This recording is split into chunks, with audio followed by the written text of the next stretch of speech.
I'll start in just a second. I'm sending out a link to this in a whiteboard on Comic Studio.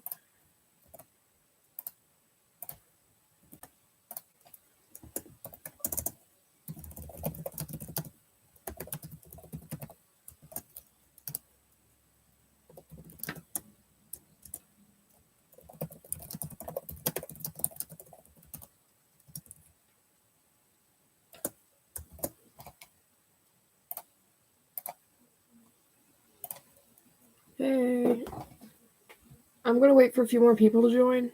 I don't know who's all joining, but I think Lemon Jade might. I'm not sure.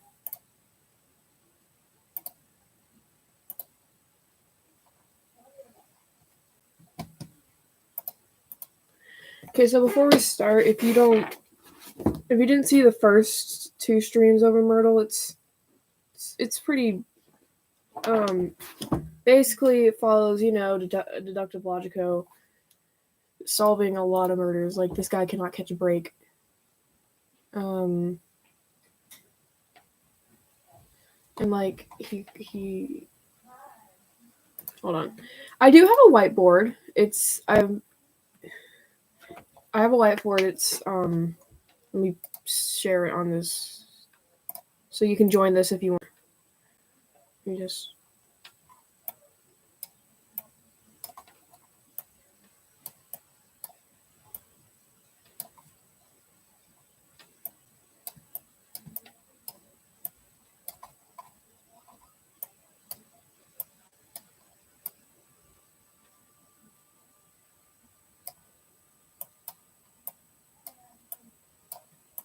Okay, there you go.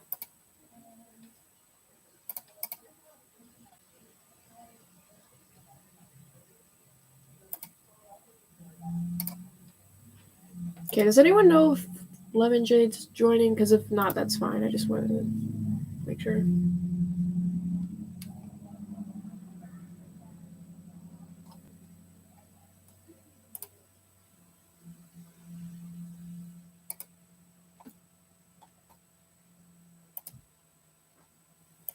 Who's Sample Scargo? I'm sure I know you from.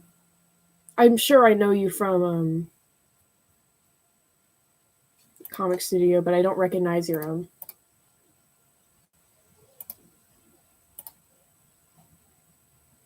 Oh, okay, I'm Billy. Okay.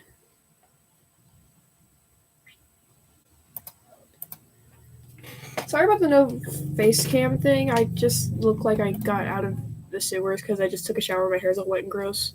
So.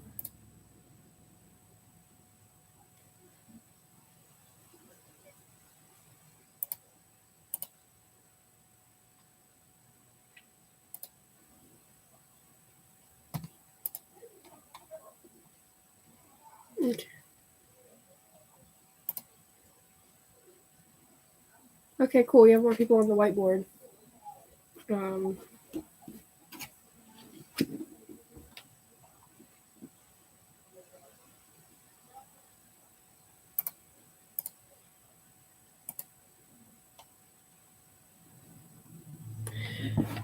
think I'm just gonna start since, well, okay.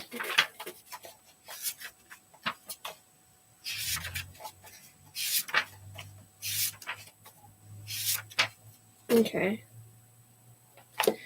After a long night, Deductive Logico came home to an encrypted note nailed to his door. When he couldn't solve it, he asked the esoteric Inspector Irrational for help. When Irrational declared the letter was an occult incantation, Logico took it to the detective club. They broke it into words, and they cracked each word one at a time. Finally, Logico was able to read the entire decoded message. Dear Logico, there is a single invitation to our old draconian holiday party on my family mega mansion in the Violet Isles. Here we are safe from the Night Eater, in quotation marks, and the Red Government, but we have problems of our own, and we need your help. Please hurry. Yours, V. Rational was disappointed that there was no mention of a +1. I'd really love to help them discover their dark secret. What dark secret? Logico said. There's no mention of a dark secret. Oh, there's obviously a dark secret. There's always a dark secret. Can you... the detective club bit. Let me tell you something. So the way I read is that I'll read the introduction to a mystery, and then I'll read the And then I'll read the solution since that's usually since I'm having a hard time explaining. I'm sorry. Okay.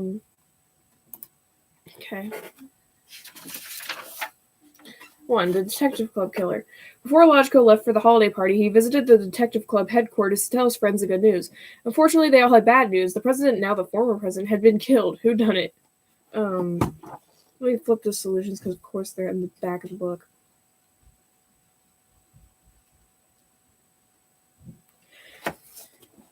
1. It was Grandmaster Rose of a red herring in the conspiracy court boardroom. Grandmaster Rose was irate. No, this is all wrong, Logico asked. What's wrong about my deductions? Well, for one, I was supposed to get away with it. Sorry, I keep pausing. 2. The Zeppelin living in the dead. Whoever said that the air was the fastest way to travel has never taken a Zeppelin to Draconia. Fortunately, Deductive Logico was able to fill the time by solving the murder of the pilot. 2. Was Dr. Crimson with a stun gun in the cargo hold. Dr. Crimson was outraged at the accusation, not because she didn't do it, but because she did. I had a very good reason, and it was for a very good cause, and if you would give me a moment, I'll explain. When they gave her a moment, she grabbed a parachute and jumped out of the Zeppelin.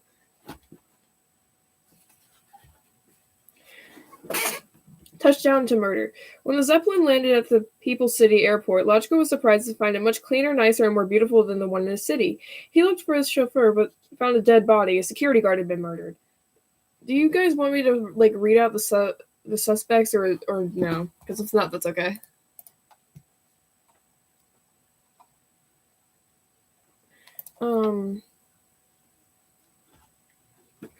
Three, it was Boss Charcoal with an exposed wire at the baggage claims. He scoffed. Oh, so it's illegal to electrocute someone to death now? Logico was sure when that had ever been legal. If you hear just the awkward pauses between my if you hear the awkward pauses just between mysteries, it's because I'm trying to turn the page. 4. A locked room mystery. The moment Deductive Logico stepped outside the airport, he was arrested by the Free Draconian police and taken to a holding cell where he was commanded by an angry soldier to solve the murder of the last prisoner they arrested. Case 4. Our detective is already in jail. Main character already in jail. Because of course he is. Of course this man, is immediately thrown in jail because God forbid this man have a break from anything. In book 3, I know I'm going off topic, but in book 3, this guy they're on the run from basically the equivalent of the Facebook of Mark Zuckerberg in the metaverse. Because of course they are. They somehow get themselves in a situation where it's they're on the run from basically CEO Indigo, who's this big CEO evil guy. Spoiler alert, he dies at the end of the book. Because and then the mountain they were on, Mount Aegis, explodes. I lost the plot several times in that book. Because I didn't, half the time I was oh, what does this mean? Where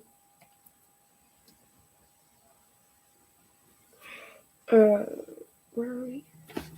4. It was Officer Copper with a heavy boot in the interrogation room. Officer Copper was flabbergasted. How can it be illegal if a cop does it? The other Free Draconians consoled her with reassurances that she would not face consequences. If you hear me,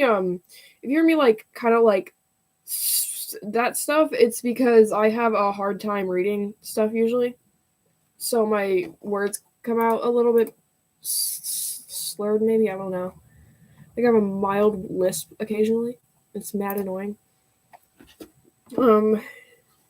Death on the Low Seas. Once he was released from jail, Deductive Logico took a ferry across the Red Bay with a few of Lady Violet's other guests. All of them watched with foreboding as the silhouette of Violet Manor appeared in the fog. All but one, that is. One was dead. 5. It was the Duchess of Vermilion with a diamond necklace in the captain's quarters. The Duchess explained that the victim had threatened to reveal their affair. Now, thanks to you, Deductive Logico, it'll be revealed anyway. Therefore I go. And she leapt overboard. To her death or for her freedom, only her swimming will tell. Fun fact about... Is there no one watching this right now? Oh, shoot. I don't... Does it only count as a viewer if you're, not idle? Because, there's been, one viewer, but, 2 people chatting. Who's here? Just say something.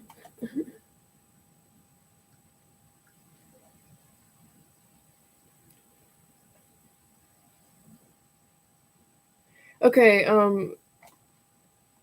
thank you. Okay, sweet. Hi, miserably lost. Yes, my reading's a bit bad. Fun fact about Duchess Vermilion, it's the same lady who killed a penguin. Like, no joke, she was like, oh, it's more dignified than me. Nothing can be more dignified than me. And then Arachno was, like, in tears. It was crazy. Um...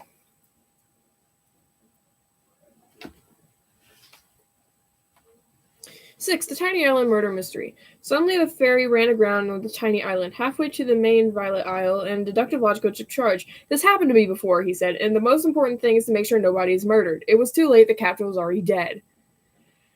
God forbid he go anywhere! 6. It was Uncle Midnight with an attack crowd by a single headstone. He was adamant that the only reason he did it was to keep the party going. When a boat arrived to pick them up, they left him behind on the tiny island, which is how he became Castaway Midnight. But who would Castaway Sable become? Yeah, there's Castaway Sable. Unkept and unmoored, Sable had lived on this island for longer than she could remember. 6 days. 7. Tick-tock. He died on the dock. When they finally arrived to the Violet Isles, Lady Violet had planned to meet them at the docks in a grand ceremony. Unfortunately, the occasion was ruined when one of her dock workers was killed.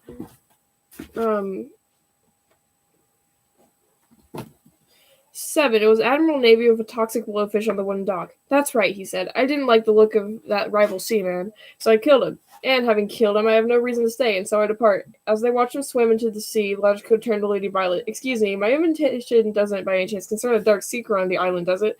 Lady Violet laughed and glanced at the tackle shack, but then she answered, No, of course not. I just wanted you to enjoy the holiday party with us. It's odd because he didn't even, What do you mean show my audience? This is Myrtle! So, basically, hold on. I was gonna say something that I forgot. My bad. Never mind. I'll just forget about it. Stop spamming the detective club spiel. Just 8. A deadly tour. Despite the deadly voyage, Lady Violet was determined to continue her party as usual, so she gave Logico a tour of the grounds. During the tour, he was able to solve another murder, the death of the original tour guide. 8. It was Baron Maroon with a bag of acorns at the statue of Lord Violet. Lady Violet declared that this was a capital offense, and as she explained to Logico, when the Civil War ended, the so-called Free Draconia never made a claim to this island, and so it became an extra-judicial territory. Unlike those barbarous Reds, we do not execute our prisoners. We simply ask them to leave.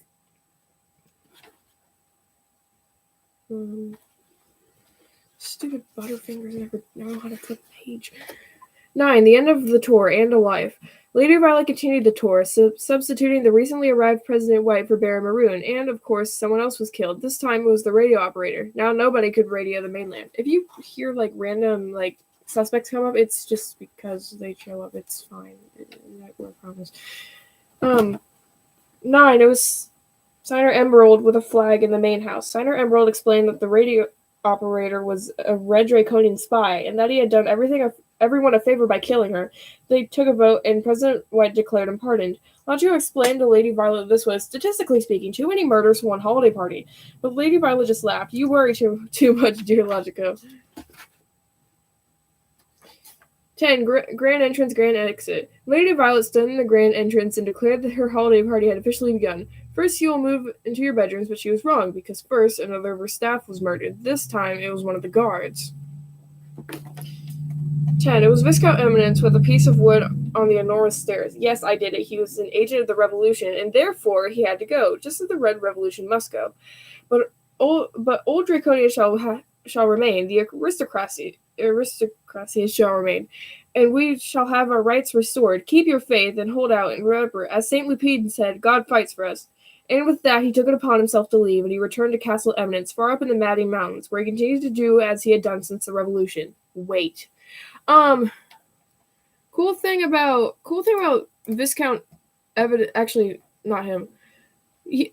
About the person he mentioned, Saint Lupin, he's like, a saint. And basically he's like this holy figure, right? And there's like this story about him raising 3 orphans, which isn't exactly what it is. This book gets stupid really fast in like the last 25 mysteries because radiation poisoning's involved. Yeah, stupid. Anyways, continuing on. 11. The guest bedroom burglar beating. That's a tongue twister. Logico was led up to his bedroom suite, which was still being cleaned, when suddenly he heard a scream. A burglar had broken in, and then someone had murdered the burglar. But who? 11. A chauffeur bronze with a biography of Lord Violet on the balcony. Okay, real quick. Imagine being murdered by a biography. Like, let's say I take what is going on?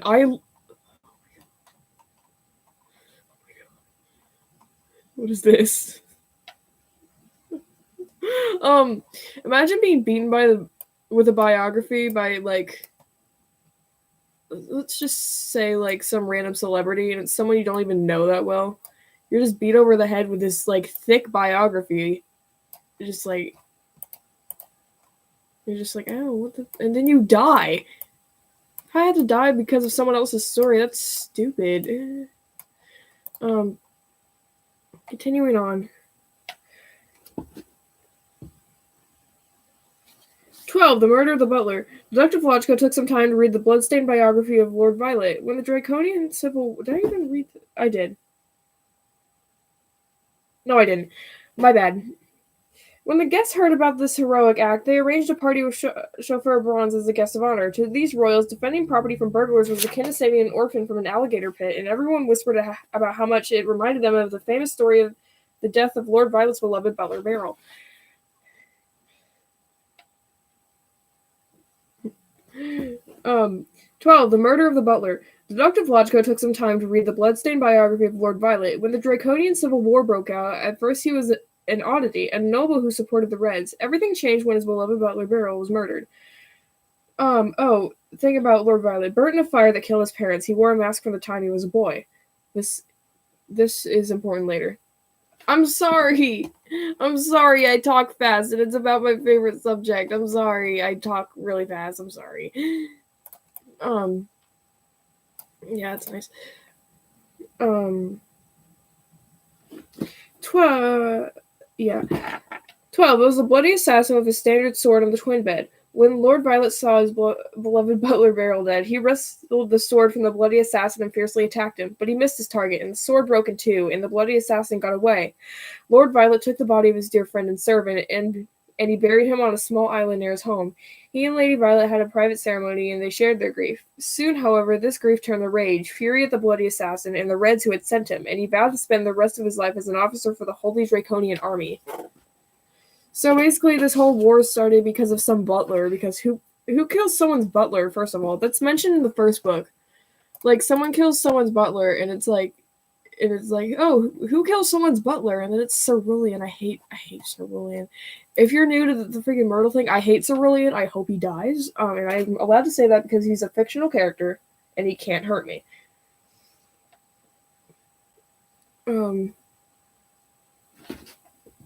13. Chaos on the cliffside. Suddenly, Logico heard an explosion. He ran outside and saw Independence Day fireworks exploding over the cliffs, and all the other guests were applauding. He hurried to join the crowd, but by the time he had found a seat, the fireworks guy had been killed. What time is it on this island? What day is it? Anyways, because this isn't in the US, because this is in some fictional Draconia. So is it their Independence Day? Because there's also something relating to Christmas in these first 25 mysteries, so it can't be that far away. Unless they kept Logico on this vacation for over a year. Searching Sable with a commercial-grade firework by the statue of Lord Violet. Maybe now one of the aristocrats commented she would be known as Murderer Sable, but Logico knew the truth. These people had too much money to ever pay for their crimes. Sable was, however, asked to leave as soon as she finished her drink.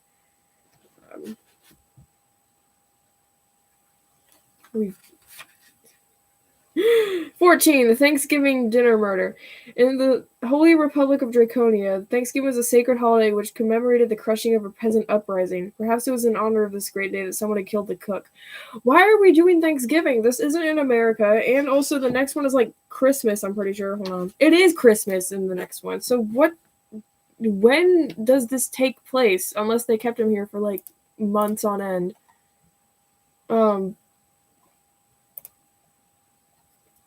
Is it Sir William's icon? Hold on.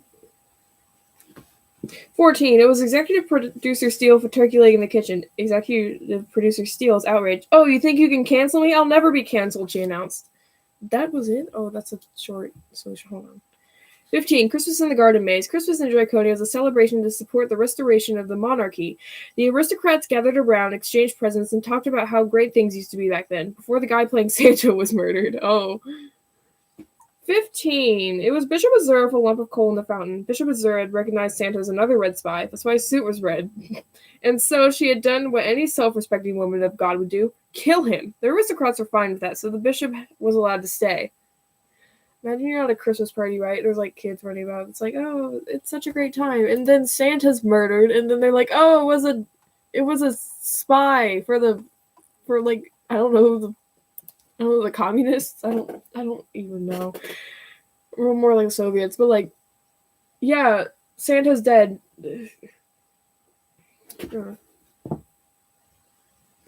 I'm not kidding. 16. You'll pay for this. Yule, but it's like Yuletide. It's like Yule. Later in the evening, everyone went to the Mega Mansion to celebrate Yule. Nobody knew exactly what Yule was, so they basically just celebrated the cold. But then the heater broke down. The heater repair technician was murdered. Myrtle, I'm not even sure for half this book. At least the first book, I kind of understood what was going on. And then the third book, they're like on the run. For this book, I'm not even sure because radiation poisoning shows up because apparently there was a melted down nuclear reactor. No joke. This is the book that doesn't make sense. And also that in the non-canon, I think, prequel. 16. It was Chairman Chalk with a log in the stairwell. I hated the cold, but the heater repair technician tried to slip a manuscript he had written into my bag. The joys of heater repair. I hated that a lot more than the cold, so I did what I had to do. The aristocrats debated, and in a stirring example of bourgeois democracy, agreed to let him stay by one vote. 17. New Year, New Murder. To celebrate the new year, everyone gathered in the library, which was filled with DJ music and lighting that was so dim it made it hard to read, and even harder to discover the dead body of the DJ. Just a second, my mom texted me.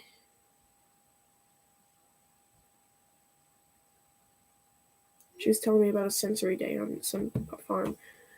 Cool.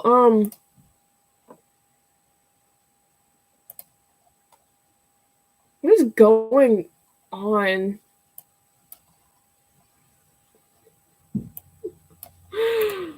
Oh,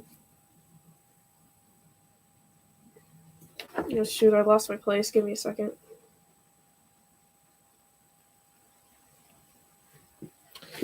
It was Judge Pine with ghost pepper flakes in the secret passageway. This is not justice, she declared. Only I decide what's justice. Nevertheless, she was asked to leave. Everyone had liked the DJ.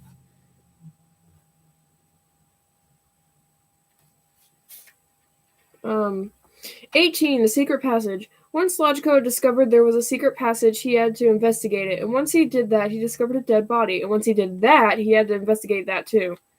Where is there a secret passage? Did I miss something? No, I didn't. Okay. Cool. 18. It was Patriarch Porpoise with a heavy codebook in an empty room. Patriarch Porpoise refused to reveal why he was carrying a codebook or why he committed the murder. But Logico wasn't really that interested in the Patriarch's motives. He was interested in what was behind that heavy iron door. he pushed it open and found. 19. The private hospital public murder. When Logico pushed open the heavy iron doors, he found a private hospital, Dr. Crimson explained. They were illegal in free Draconia, so Lady Violet had built one beneath the Violet Manor. But that wasn't the only crime, she said. They had just found the body of the last patient, murdered. Can this person, can I tell you something? In all of these, Logico's not meaning to, find, someone murdered. They just show up, wherever he goes. He's like cursed. He could do something as mundane as go to, a Walmart, and then, a cashier would be, murdered with a pot or something. 19. No, Secretary Celadon with a cranial saw by a giant medical machine. But Secretary Celadon is furious. I was promised a special life-lengthening treatment, and instead it was being done on some random patient. I couldn't have it. As Dr. Crimson took Secretary Celadon aside, Detective Logico looked through an old medical file on Lord Violet. In it, he discovered something that either made no sense at all or explained everything. It was that time again he needed to call all the suspects together. It's the main point of the first 25 mysteries. It's low-key stupid. 20. Gathering the suspects. Finally, Detective Logico gathered the suspects in the sitting room to reveal that there was a dark secret. Before he could reveal what it was, he was killed. But, aha! It was only a decoy of Logico who had been murdered. I don't know if this is faking your death, but it's close enough. Fun fact, Arash, who's his detective partner, has faked his death 5 times in canon. 20. It was Lady Violet with an empty cage on the leather couch. These were the words the real Logico said as he leapt in from the dining hall, revealing he was still alive, a trick he had learned from Inspector Irrational. Lady Violet was outraged, but then she was relieved. Killing a decoy is not a crime. Logico admitted that was true, and he began his presentation. 21. The murder of Lord Violet. There is a dark secret on this island, Logico declared. If we are to uncover it, we must ask ourselves, who killed Lord Violet? For it happened in the Draconian Civil War, and after he had joined the Royal Resistance to fight the Reds. Yeah, there's a whole entire civil war going on because of course there is. 21. It was the Iron Tsar with a ivory night eater fangs in the Great Hall. Is Myrtle going to feature William Afton soon? I don't know. There's a lot of purple themed names, so maybe. 21. It was the Iron Tsar of ivory night eater fangs in the Great Hall, Logico continued. And yet, solving this mystery only leads us to another. In fact, there are 2 great mysteries in Lord Violet's life. 1. Why did the Reds send an assassin to kill him when he was already on their side? 2. Why did the Iron Tsar kill him once he was fighting for the Royal Resistance? There was a general murmuring from the guests. The answer to these 2 questions is the same. It is the dark secret of the Violet Isles. But before he could reveal it, there was a cannon blast. Because of course there was. God forbid this man talk about anything. And has anyone heard from Lemon Jade? If not, that's fine. I was just making sure. Hold on. 22. The Reds arrived. The Red Army was storming the island. Lady Violet shouted for people to follow her to the secret passage in the garden maze. But as she led the guests there, one of them was killed. Which of the Reds did it? There's Sergeant Gunmetal, Comrade Champagne, and Cosmonaut Whiskey. Cool. 22 was Sergeant Gunmetal with a hammer and sickle on the cliffs. But since Logico didn't think that Lady Violet could ask the Reds to leave, he followed her and the other guests into the secret passage in the garden maze. Sorry if I'd pause. It's because I'm not speaking right. I think I have a bit of a stammer, so I'll just stop talking. What is this? Why did it get... It looks like it got worse. Oh! Okay. I'll just scoot that to the side. 23. The flight underground. Logico expected another surprise at the end of this underground tunnel, but he did not expect the surprise to be an enormous crystal cove and an underground lake and a submarine. He did expect a murder, though. The submarine captain was dead. Where are they finding this? God forbid, Logico go on a normal holiday without discovering some dark secret and or being chased down by Metaverse employees. 23. It was Miss Saffron with a puffy tail comb in the crystal fields. What is a puffy tail comb? Perfectly suited for combing a fluffy tail. Squirrel hair stick out of it. Oh, okay. But when she protested, they all heard the boots of the Red Army pursuing them into the caves. They had to make a hard decision: leave her behind or let a murder on the submarine with them. Goodbye, Lady Violet told her. They just left her there like that. That's not fair to her. 24. Under the sea, over the line. The remaining 3 guests, plus Lady Violet and Deductive Logico, boarded the submarine, only to discover that a 4th guest was on board, and also that the 4th guest had been murdered. 24. It was the Duke of Vermilion with a flying squirrel in the quarters. There's the squirrel. Well, he replied, I had to do it. We were running out of air, or we would have, if my figures are correct. He looked at his figures and realized he had forgotten to carry it too. Oops. The submarine began to surface with half its air remaining.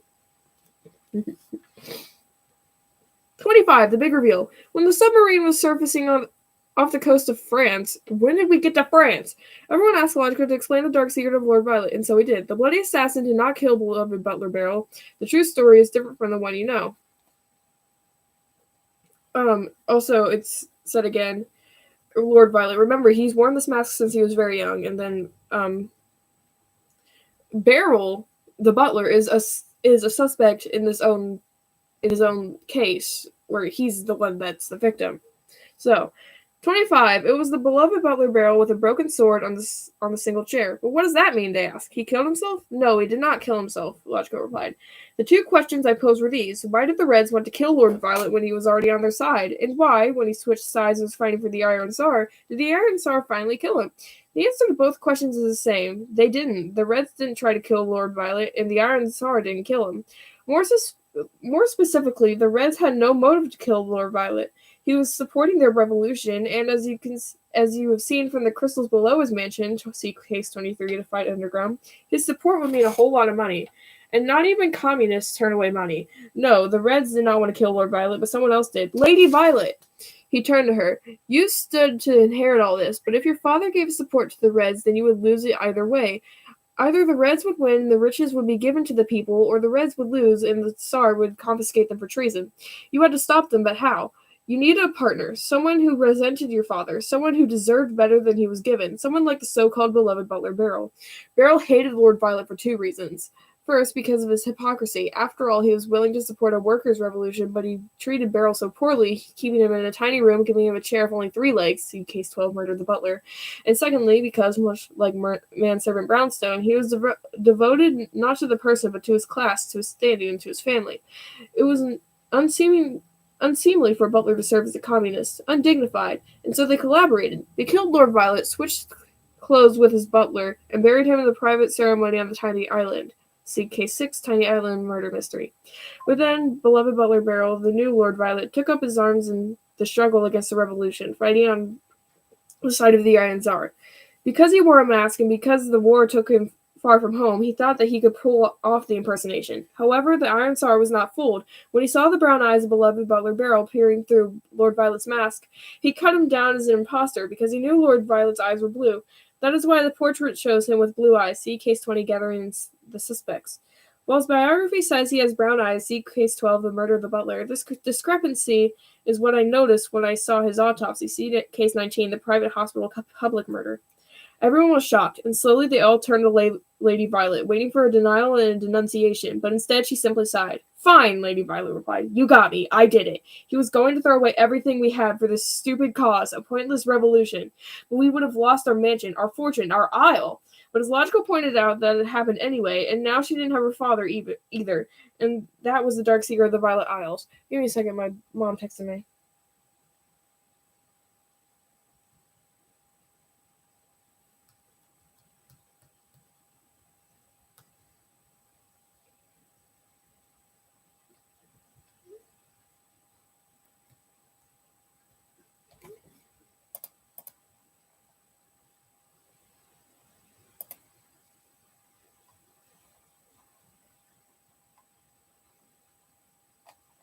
No, this is cool. So I might be idle for a few minutes. Don't leave, please. I'll be back in like.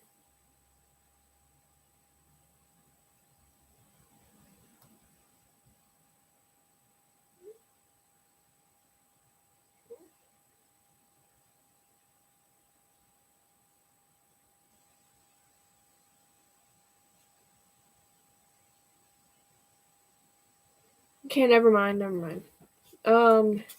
26. Once Dr. Blotchko and Inspector Arachno were... Oh my god, let me start again.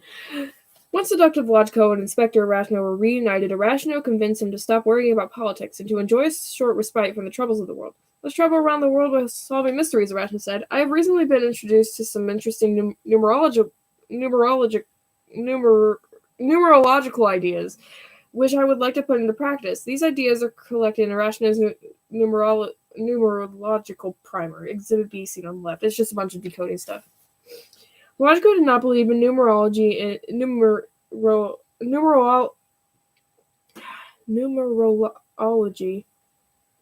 and Arachno did not believe in mathematics, but the two of them worked together well and solved all the mysteries before them. In these 25 mysteries, you must examine the statements of the suspects in addition to the clues and evidence. Basically, they lie. Don't make fun of my numerology. Anyways. 26. Institutionalized murder. Hold on. Mom texted me again. Investigator Arachno. Why is it investigator now? What happened? Investigator Arachno was excited to tell his fellow esoterics at the Investigation Institute about Logico's wild experience on the Violet Isles. Unfortunately, all they wanted to talk about was how one of their top occultists had been murdered. Hold on.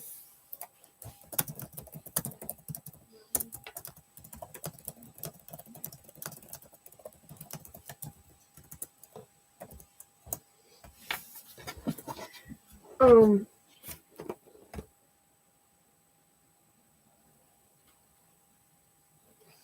26. It was herbalist Onyx with a crystal ball in the observatory. Inspector Arachno was outraged. It was going to be hard to keep up the grounds without this top herbalist, but it was even harder to justify continuing to employ a murderer.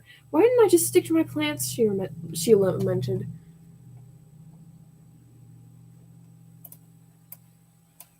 Oh, shoot.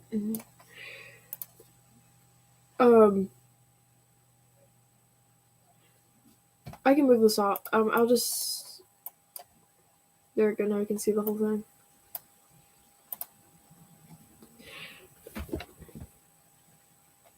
"27. Your days are numbered. At the Investigation Institute, the one department you could count on was the numerology department.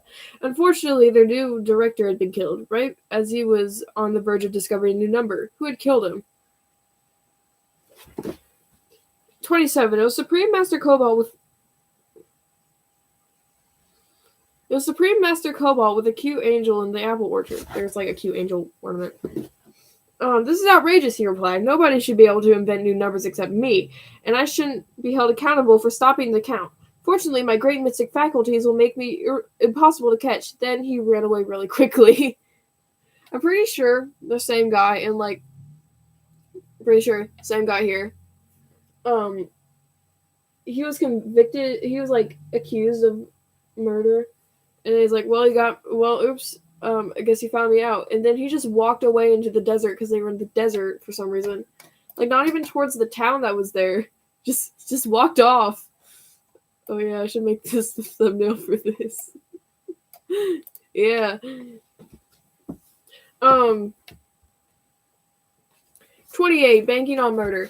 The Investigation Institute offered $1 million to anyone who could provide proof of the occult. Arachno had given it out so many times, his bank's manager demanded to speak to him, but when Logico and Arachno arrived, the manager was dead. Oh yeah, in the first book, Arachno just withdrew $1 million as Logico was solving a murder at the bank. And then Logico's like, what is that for? And Arachno's like, oh, it's for the occult. And he's like, okay. 28. It was Father Mango with leather gloves in the back room. Logico demonstrated how, logically, there was no other way, and Arachno explained that he knew it in his gut. Either way, Mango was peeled. For the glory of God, murder is permissible, Mango roared, but by the law of the land, it wasn't. 29. The hotel by the convention center. Inspector Arachno agreed to accompany Logico to a mathematics convention. First, they checked into a hotel, and Arachno was already so bored that he was relieved when the concierge was murdered. Imagine taking your friend to, some convention, and then he's, not even in the hotel room, and he's already bored. he's like, oh, thank God, some entertainment around here. Someone died. Oh, there's this whole thing about Pythagoras and like riddles, which is stupid, and I didn't do it. 29 is Signer Emerald with a hypercube in room 101. The concierge had caught Signer Emerald shoving hotel robes and towels into his luggage, and so she had to be eliminated. Now we reached for the hypercube again, but found it was no longer accessible in our three-dimensional world, i.e. Irrational had hidden it. And then something in Italian, he exclaimed. I don't know. Let me type it. I'll just type it. Give me just a second.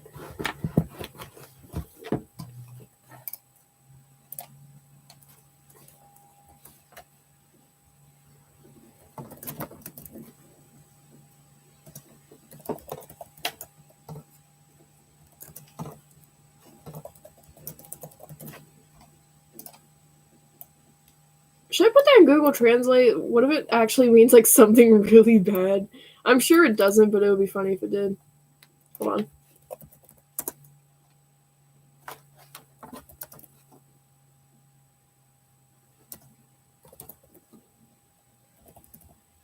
Oh, it says go to hell. I'm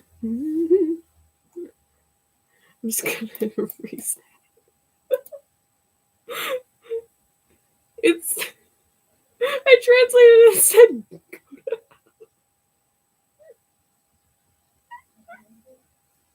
to hell. Anyways. Oh, there's a second riddle of Pythagoras. We're not doing those. 30. A squared plus B squared equals murder. With an exclamation point.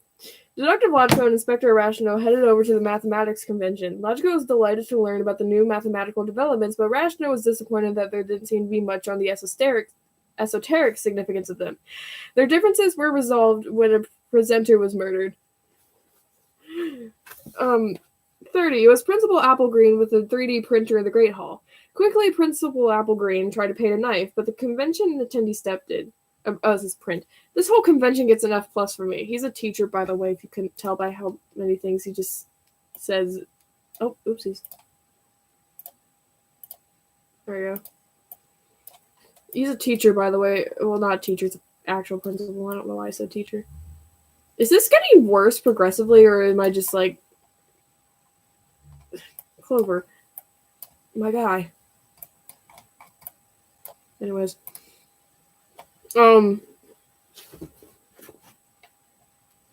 Just give me the stupid... 31. Ski lodge and a Okay, I was just wondering. It's probably because I wasn't looking at it. 31. Ski lodge, a complaint. There's been a murder. Inspector Irrational took Deductive Logico to a ski lodge that a friend of his owned, but when they got there, the friend had been killed. This cut down on their skiing. Imagine you're like, oh yeah, my friend owns this cool place, and then your friend's murdered. Just... Okay. What the freak? 31 is Deacon Verdigris with poison hot chocolate in the woods. Curse you, Deacon Verdigris replied. The church wanted this mountain to build a cathedral that would rival even the one in Holy Draconia, and you ruined it. God will curse you, Logico. He'll curse you for this. Irrational reassured Logico that, though God might curse him, Irrational still liked him. It's a murder mystery puzzle book. Also, I think Logico and Irrational are just cursed. Like, wherever they go, someone is murdered, like, immediately. Because God forbid they have anything nice.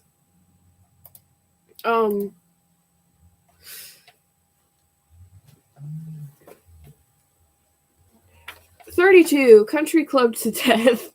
Deductive Logico wondered why he and Inspector Irrational encountered this many murders. Oh, it was brought up immediately. For example, when they joined the country club, one of its members was murdered almost immediately. Logico knew country club politics were cutthroat, but this seemed like overkill. 32. It was Judge Pine with a sack full of golf balls in the dining hall. Judge Pine raged. He cheated at golf. He had to be dealt with. While Logico suggested that golf was not worth killing over, the other guests at the country club couldn't agree less. Sweet. Anyone want to go to a country club with me and get pummeled by golf balls? 33. Gambling and murder are both illegal. Logico received an invitation to an underground gambling ring. He invited Arachno, who swore he had devised a system for winning at poker. Arachno lost a lot of money, but another gambler lost their life.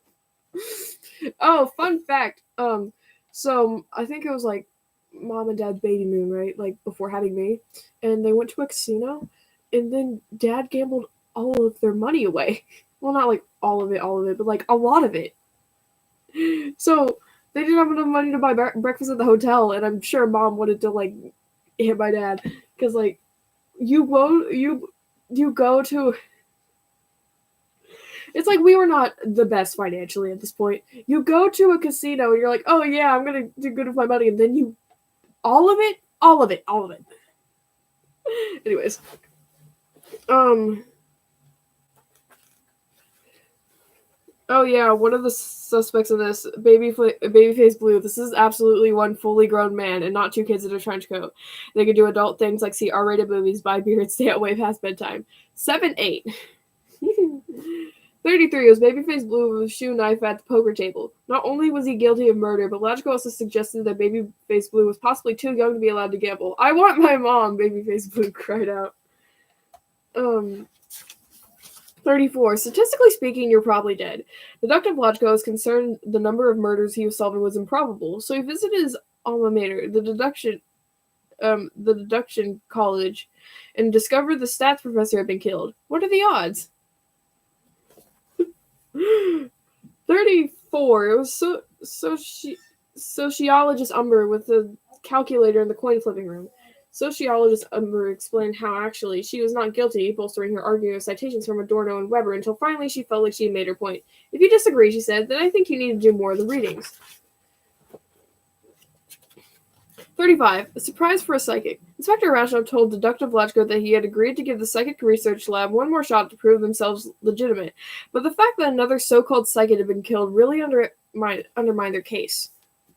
In the first book, he was like, "Oh yeah, let's go check out this psychic place to see if it's like qualifying for the million for the occult." And then someone was killed because they were fake psychic, so it's happening again. 35. It was Dean Glaucus with a. Is that how you pronounce that? Hold on. I've probably been pronouncing it wrong like an idiot this entire time.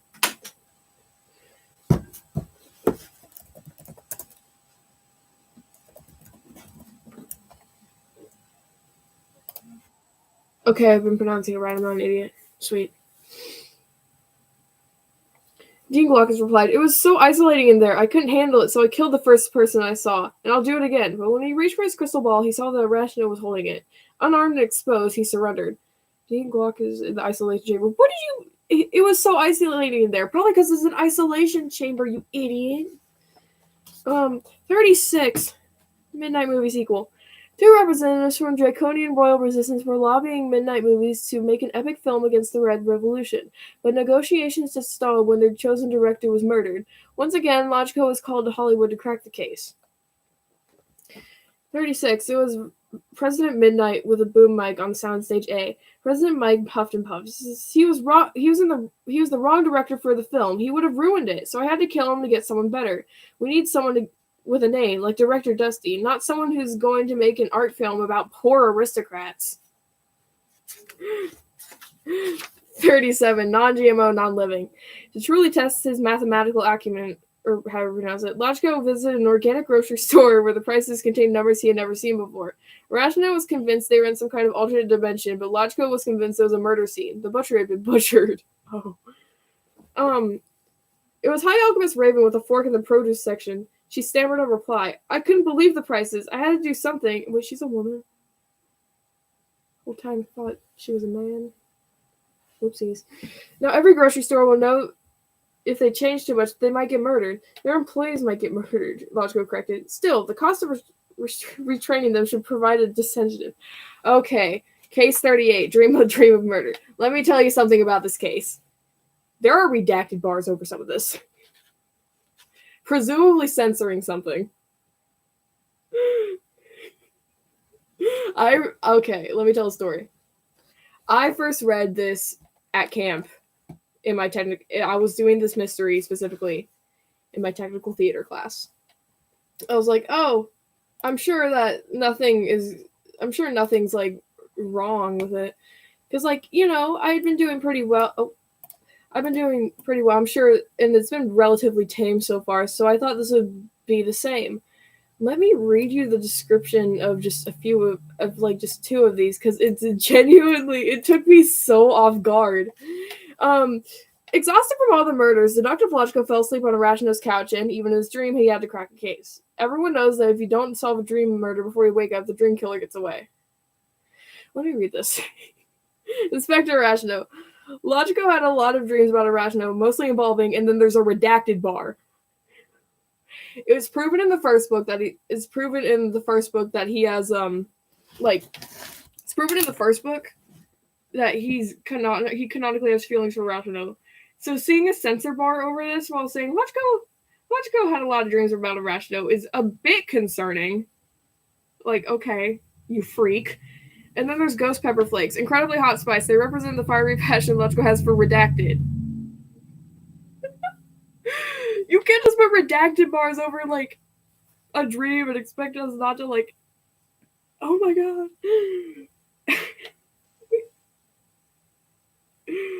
Anyways. I read that in technical theater, and my eyes went wide. Like, I was not expecting that at all, and I was like, oh my god. 38. It was Director Dusty with a piano in my childhood home. Just as Director Dusty was about to break down and say something both hilarious and self-incriminating, Logico woke up to a worried Inspector Arachno telling him, "There's a thunderstorm outside. I think there's a tornado. Also, there's been a murder." You wake up from a dream, just with your friend in it, freaky for some reason, and then you immediately wake up to, like, hey, there's a tornado outside. We should probably go and... Peace, please.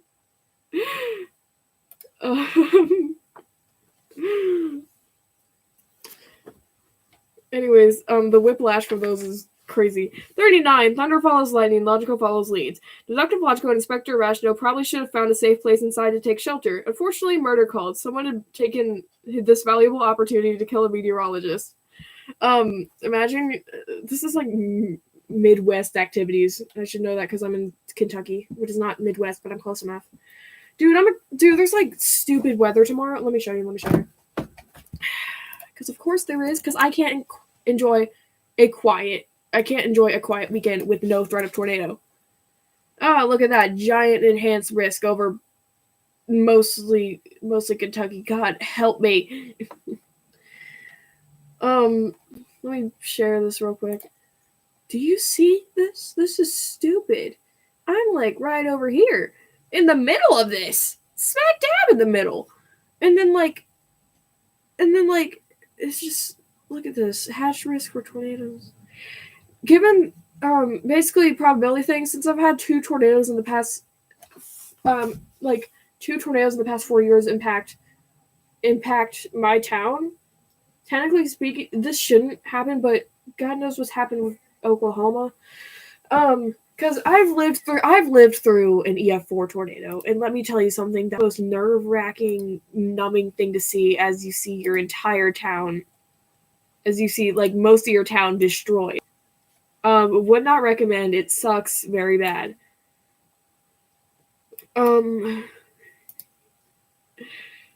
Yeah, so that's scary to think about.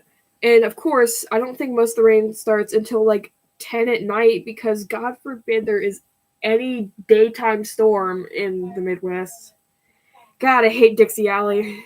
Anyways, off my tangent. 39 was Cerulean with a satellite dish and a storm chasing van. Cerulean protested his innocence, but he did it in a really cagey and unbelievable way. When it was clear nobody believed him, he exclaimed, Curse you all for what you've done to me." I hate Cerulean. I hope he explodes. Anyways, 40. Techco Futures, where the past goes to die. Deductive Logico and Inspector Arachno were invited to the corporate headquarters of Techco Futures in order to meet with the CEO. I know what you're thinking. The CEO was dead when they got there, but he wasn't dead. He was just busy and couldn't make it. But the secretary who was supposed to pass that along, she was dead. Yeah, the CEO of this gets spared until the third book. I forgot where I even put the third book, which is a bit of a problem because it's like, come on. I want my myrtle. 40. It was Comrade Champagne with a laptop in the nature room, but instead of getting angry or defensive, he just started laughing. When Major Red unleashed the global revolution, he'll free me from jail. But before that happens, I'll just hire an expensive lawyer and post whatever bail they give me. Excuse me. There's like one person in here right now. What's up? One person in here that I'm pretty sure I know exactly who that is. Hold on.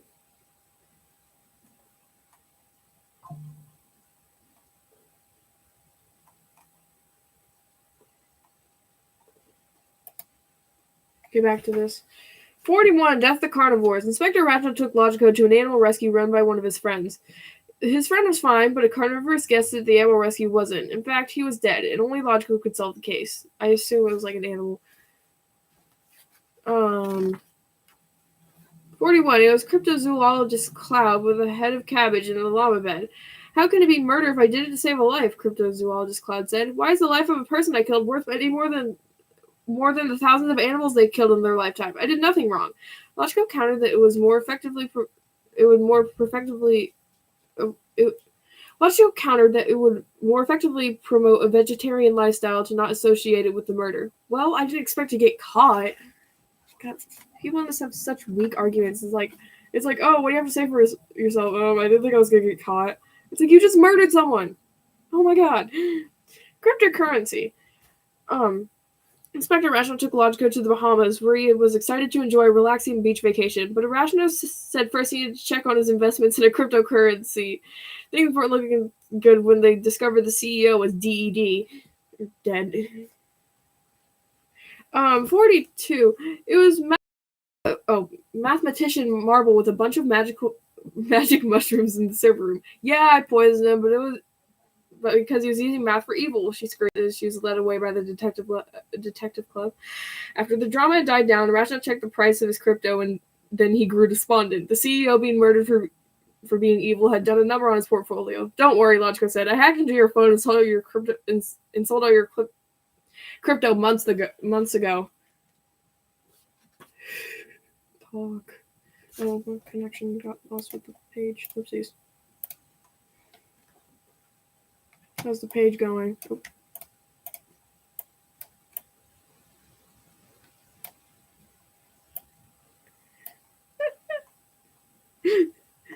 Why would you think this is Roger Clifton? It's the Myrtle logo!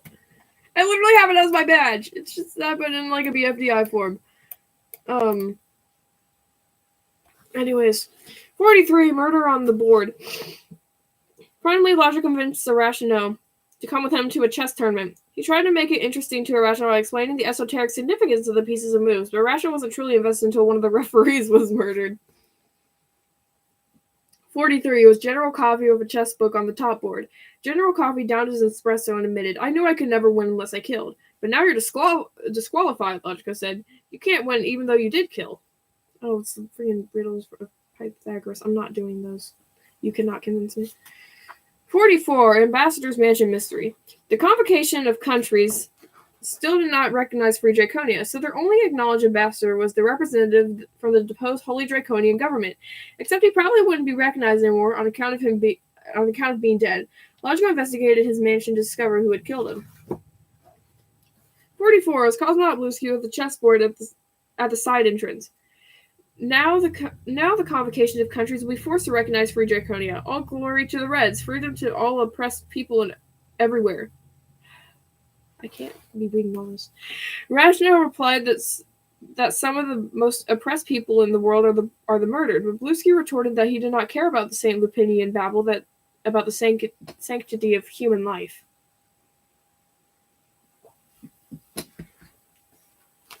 Um, 45. Your days are numbered again. So this time it has an exclamation point. As an old math professor of deductive logic called him up and told him to hurry to his mansion. Why did they all have mansions? When they got there, all Logico could think was, how could a mathematician afford a mansion this big? And also, who had murdered him? God forbid he go anywhere. 45. It was numerologist night with a prime stake on the back porch. But then the mathematics professor sat up, unpoisoned. I calculated the odds of that happening years ago and took precautions against it. Then he turned to Logico and said, I called you here because I have a specific task that I need you to undertake for me. It is of incredible global significance. And he passed Logico a folded note. When Logico unfolded the note, he saw a map. Can you stop sending him on cryptic missions? Can you please have a break? Just 46, the clock tower killing.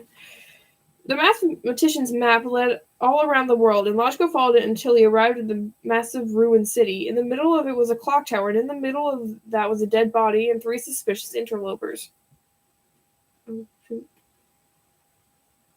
I was doing math because... anyways. 46. It was mixed tangerine with a giant metal 0 on the grounds. Oh, they replied. You think I did this because I wanted to? I had to do it to save the world. Mixed tangerine fled, and Logico searched the clothes on the dead body. He found in a hidden pocket another map. You ever kill someone to save the world with a giant metal 0, and then whenever you're questioned, you're like, oh, I killed to save the world, and then you run away? 47. The tomb of Pythagoras and another guy. The map led to the legendary lost tomb of Pythagoras, but when Logico and Irrational arrived, they found it was also the tomb of another person who had just been murdered. For a lost tomb, there were certainly a lot of people hanging around. 47. It was Sister Lapis with ancient papyrus in the crypt itself. He worshipped numbers instead of the one true faith, she declared.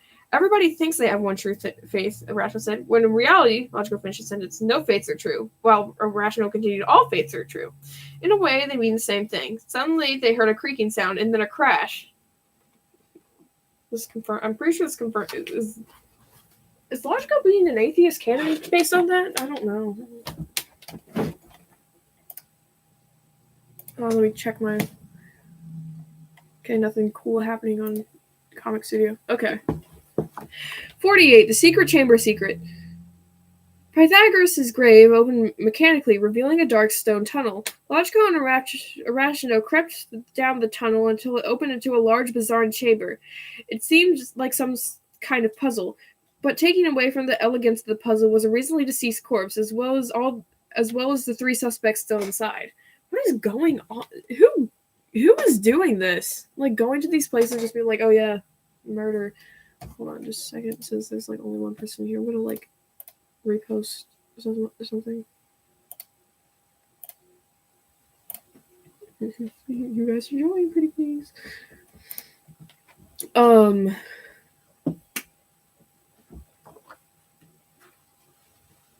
I lost where I was. 48. It was Dr. Seashell DDS with a block of stone by a giant stone dial. But the murder wasn't the only thing Logico solved. He turned the dial to 7 different digits, and then he pulled the lever. And then another chamber opened up, and Logico saw something that was going to change the world. Irrational, he said. Do you think you could get one of your friends to let me address the convocation of countries? Of course, Irrational knew just the person. And a convoy to the convocation was arranged. Did you solve the 7 riddles of Pythagoras? I didn't actually, because they're stupid. Because why are you making me do math? I'm at camp, right? I'm surviving off of allergen-free pasta and some salad because, God forbid, anything have no canola in it. And it's oh, find out this riddle. And I'm no, I'm not going to do that. 49, the diplomatic convoy deception. Because of the dangerous nature of their mission, Logico rode to the convocation in a private security convoy. Someone tried to murder him, but fortunately for Logico, they killed his driver instead. It was, however, unfortunate for the driver. Who's trying to... 49. It was Officer Copper with a knife pen in the transport car. But it wasn't actually Officer Copper. It was an Officer Copper lookalike that had taken Officer Copper's place. She wasn't the same height, didn't have the same color eyes or hair, and, as Irrational was embarrassed not to have noticed, her astrological sign was different. What was in that math that was so important? It's complicated, but the password that opened it was simple, and it told me everything I needed to know. What was it? The message hidden in the password is upside down below. Hold on, let me just... The password of Pythagoras. Let me read it. Each of the numbers corresponds to one of the 3 letters below it on Irrational's neurological primer. With some effort, Logico was able to decode this message and to find a single word that chilled him to the bone: Pandora. Oh dear God! These mathematical equations were a modern Pandora's box. They had the power to change the world completely or destroy it forever. And it was for this that people wanted to kill him. Oh. 50. Killer at the Convocation. In the towering edifice where representatives from every country meet to discuss issues of the global significance, Logico was booked to make a speech. However, just before he was about to go on, the head of the convocation was murdered. 50. It was Major Red with a gavel in the galleries. Or rather, Inspector Irrational knew that was what Deductive Logico was planning to say, but Logico didn't not actually say it because, to everyone's shock and surprise, Logico went missing. All that was left behind was a mysterious bloodstain. Irrational hoped it wasn't Logico's blood, and he could usually believe anything he wanted, but he worried that this time, and only this time, he was deluding himself. He wanted so badly to believe Logico was safe, and yet... So, imagine you're like at some convocation thing, and you're like, guys, hear me, guys. So this like, sorry, I'm snapping. Imagine you go to like this thing, and like a world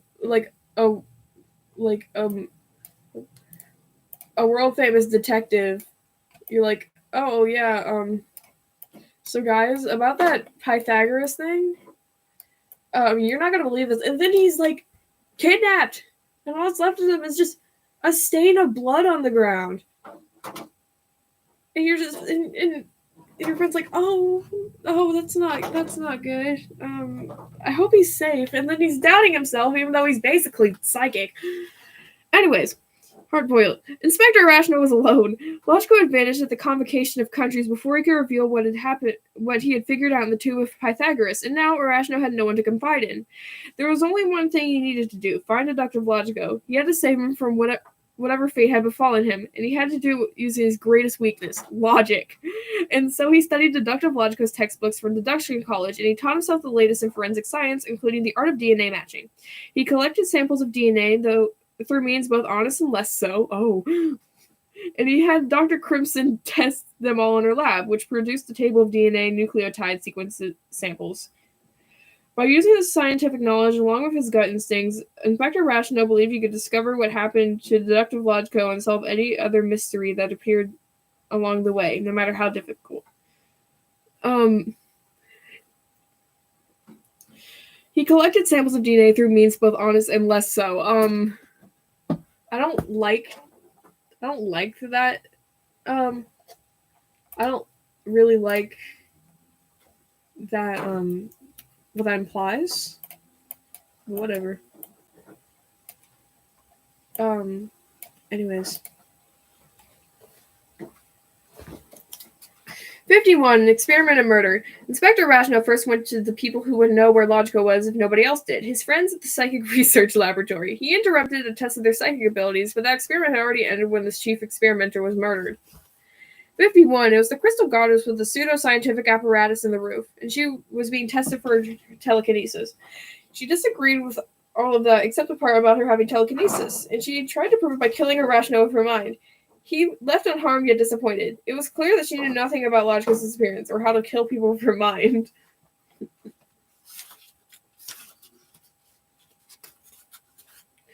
"52. Driven to kill. Inspector Irrational decided he needed to investigate this mystery like Logico would, not by talking to psychics, but by running down leads. So he traveled to Logico's hometown to see if they knew anything about his disappearance, but when he arrived, he had to solve the murder of the mayor.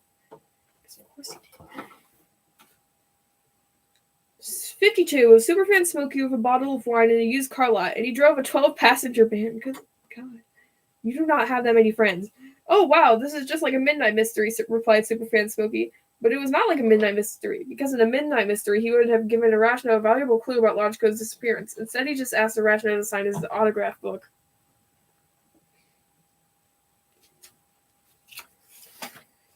53. The Bloody Hospital. Irrational visited Dr. Crimson's private hospital to see if she could help him identify the mysterious blood stain from Logico's disappearance. She seemed like she really wanted to help, but she was a little distracted by the murder of the hospital director. 53. It was Uncle Midnight with a surgical scalpel on the roof, and he had type AB blood.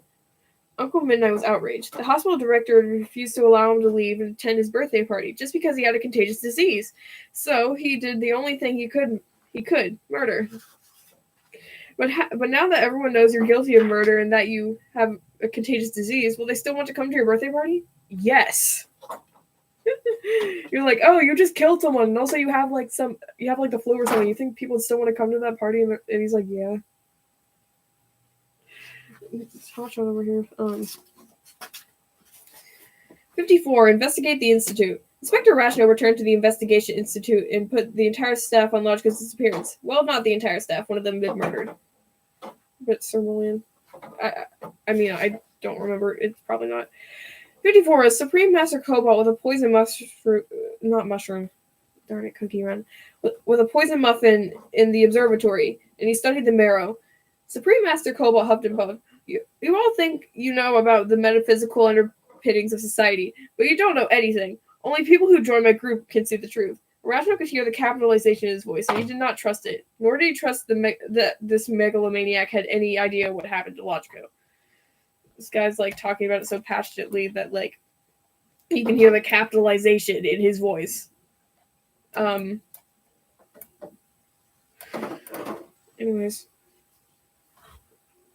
Oh shoot, damn obsidian. It's the first time she's shown up in a while, I'm pretty sure. 55. The body buried beneath the beans, because, of course. Inspector Rachno went to a coffee shop that Logico had once called Magical, hoping for a magical lead. All he found was another murder. One of the regulars had tipped their last barista. Because, of course, over the course of 3 books, there's 7 murders at this coffee shop. One of these people are banned. He just keeps coming in and no one stops him, apparently. 55. It was Dame Obsidian with a brick in the bean room, and she ordered tea. Would you believe me if I said I did it because I had an important message for you? Inspector Rachno was the master of believing in things, but this seemed too self-serving to be true. Nonetheless, he listened to Dame Obsidian. He listened as Dame Obsidian told him, Logico's safe, for now. Then, when he was overcome by emotion, she made her escape. For now. 56. The movie theater murder. Exhausted and disappointed, Inspector Rachno went to see a movie, hoping the film would reveal a clue esoterically. Unfortunately, before the movie even began, the projectionist was murdered. 56. It was Silverton the Legend with poison popcorn at the concession stand. His favorite film was Myrtle the movie. Self promo, I guess. Speaking of, Myrtle series is I don't know. There's no confirmed release date. All we know is that it exists, and I'm genuinely I'm so excited for it. Anyways, Silverton the Legend laughed. Fine, you got me. I wanted him to screen my favorite film, the last one I started, but the projectionist refused, so I did him in. But think of the publicity angle. The star of Myrtle the movie murdered for the movie. This is going to definitely raise the profile of the film and guarantee a sequel. Rachno thought what would actually guarantee a sequel was finding deductive Logico. Otherwise, this sequel is going to be pretty depressing. 57. The Checkmate Murder. Inspector Rachno's quest for the missing Logico took him to darker and bloodier places until he found himself in an illegal underground chess boxing match. Not to mention, not only was the match illegal, the murder was too. How does he end up in these situations?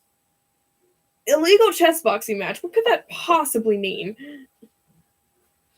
57. It was Boss Charcoal with boxing gloves in the rooftop lounge. He played the Roy Lopez? Hold on.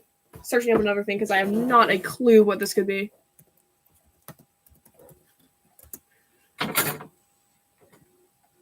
Thank you, Wikipedia. The Roy Lopez, also called the Spanish Opening, a Spanish game, is a chess opening characterized by this moves: E4, E5, NF3, NC6, BP5. I don't know what this means. Anyways, it's Spanish. Woohoo. Boss Charcoal laughed and admitted it. He owed me money and he didn't pay. What was I supposed to do? Rachno thought about how Logico had never had money, and he worried something similar had happened to him. But Charcoal reassured him that they hadn't killed Logico, even though he had unmasked his murders before. And Rachno believed him.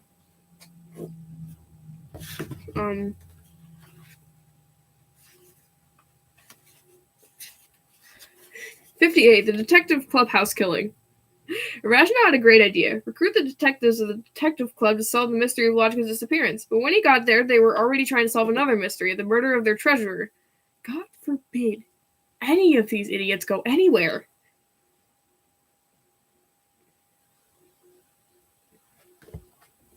Um, 58. It was Chef Aubergine with a briefcase full of money in the secret entrance, and she left the dinner theater. The treasurer popped up. She wasn't dead at all. Chef Aubergine, the murdered person, then took a bow, and Chef Aubergine served dinner. I just wanted to host my own dinner theater, she explained. Rashno asked the other members if they would help solve the mystery of Logica's disappearance, but they're too busy eating the entree. Dude, your best member. He solved, at this point, like 150 murders. He solved 50 murders before he got out of college. And you're like too busy like eating dinner. Like, put your plate down and tell me where your best worker is. Where is he? 59. The parking garage follow-up. In the shadowy parking lot outside the detective clubhouse, Inspector Rashno went with a secret source who claimed to have information on Logico's disappearance. But when he got there, the secret source had been murdered. But by whom? 59. It was manservant Brownstone with a big red book on the top floor, and he drove a limo. Fine, I quit serving the Violets when I realized that Lord Violet was just a butler, so I stole his limo, and I became a follower of Major Red. Did Major Red want you to kill my source? Asked Irrational. But instead of replying, manservant Brownstone leapt off the top floor. Irrational thought he had killed himself, but when he peeked over the edge, he saw that he had landed in another limo. It sped off. For a second, Rashno just thought, oh, did this man just kill himself in front of me? 60. Dive under the bar.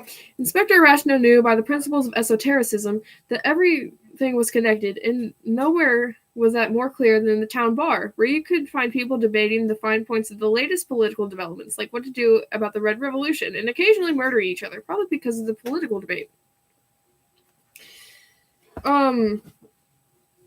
It was Tiny, Tiny Tom. He's actually really huge, which is why people call him Tiny. He's honestly one of my favorite characters, because he's, like, not, like, the big buff macho man. Like, he's buff and all that. He's, like, a strong dude. But also, he's a K-pop stan, canonically, so that's cool. It was Tiny Top with a heavy purse in the actual bar, and he wanted to fund the Royal Resistance. Sorry, that was bad. Tiny Top declared. This guy kept going on and on about the Great Reds and the evil resistance, so I had to let him have it. And I think I proved my point. Or at least I don't see him making any counter-arguments. Suddenly, a drunkard pulled Irrational aside, telling him over and over again that if he wanted to solve the murder of his friend, he needed to go to the Free Republic of Draconia and visit the community cathedral. Irrational remembered the Latin proverb, so concluding that all drunks told the truth, he traveled to Draconia. This book has, like, the most random stuff, because, like, what do you... This book has such... I'm not even sure what the point of this is anymore. I lost the plot in this book a lot, I'm going to be honest. 61. The Cathedral Killing. Inspector Rashno stuck across the secured border into Free Draconia and visited the People's Cathedral Community Center, formerly the Great Cathedral of St. Lupine, where the tour guide had recently been killed. To untangle this mystery, he was going to have to discern everyone's religious beliefs. Okay. Alright. That's cool. 61. It was Miss Saffron with a string of prayer beads in the bell tower, and she was Lupinian Orthodox. Miss Saffron explained that this whole community center was an affront to her religion. It had been stolen from her and turned into a den of iniquity. Inspector Rashno didn't know if murdering someone made a place less of a den of iniquity, but it was clear that nobody knew anything about the disappearance of Deductive Logico. Oh, fun fact, during this whole thing, I'm pretty sure Logico's, like, leaving him voicemails. Let me check.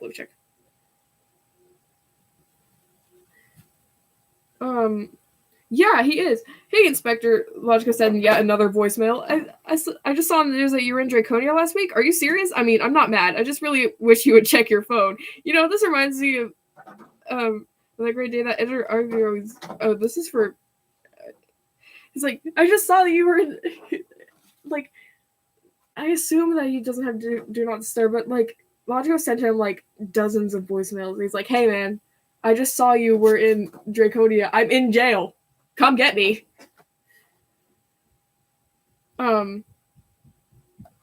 Yeah. How it feels to. Oh, Dr. Blotchwell left another voicemail. Hey, Rational, I'm still stuck in this free Draconian jail. This is for 54. If you could give a call back, the number is redacted. Oh, and I was looking over some of the files in the Institute. Person, blah, blah, blah, blah, blah. Oh, I do like that he has a nickname because in 57 it's like, hey, Tino, Logico said in another voicemail he left for the free Draconian prison. If you get this, just want you to know that I'm okay, but you should really reach out to the Reds. Oh, and I saw this wild chess boxing match on the TV in here. Can't believe they played the King's Gambit in the middle of a boxing ring. You're like, your friend's in jail. Check your voicemails, please.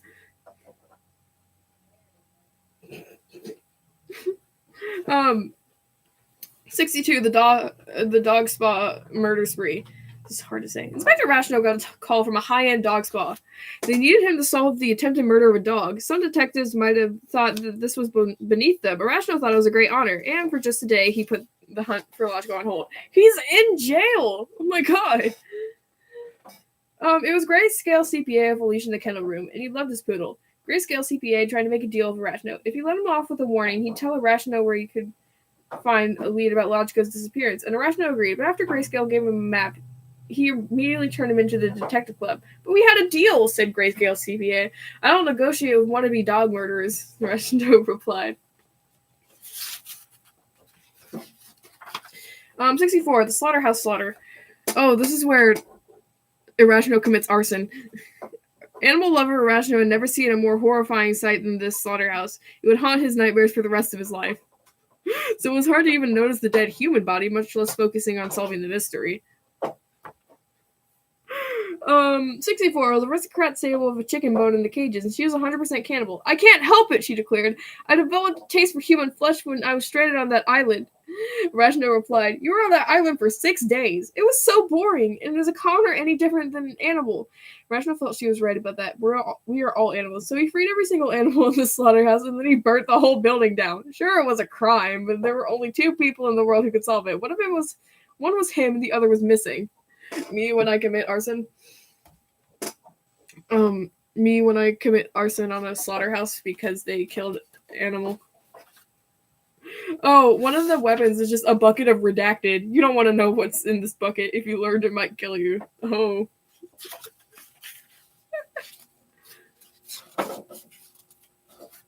'65, the mineshaft murder. By following ley lines, Inspector Rational was led to an old abandoned mineshaft, and he knew in his gut that a valuable clue might be found at the bottom. But when he traveled into the darkness, he found a dead body instead, surrounded by 4 suspects of varying degrees of wealth. 65, it was Cardinal Centerist with a geode on the rusted tracks, and he was filthy rich. The mine should be mine, Cardinal Centerist declared. I discovered that the mine was not depleted, just abandoned, and I could have made so much money, for the church, of course. But that poor fool was going to announce it to the world and ruin everything, so I did what I had to do. Well, you didn't have to do it, Rational suggested, but Cardinal Centerist explained to him that the good of the church so exceeded the bad of his deed that, ultimately, he had a moral obligation. Rational, for once, saw the downside of limitless faith.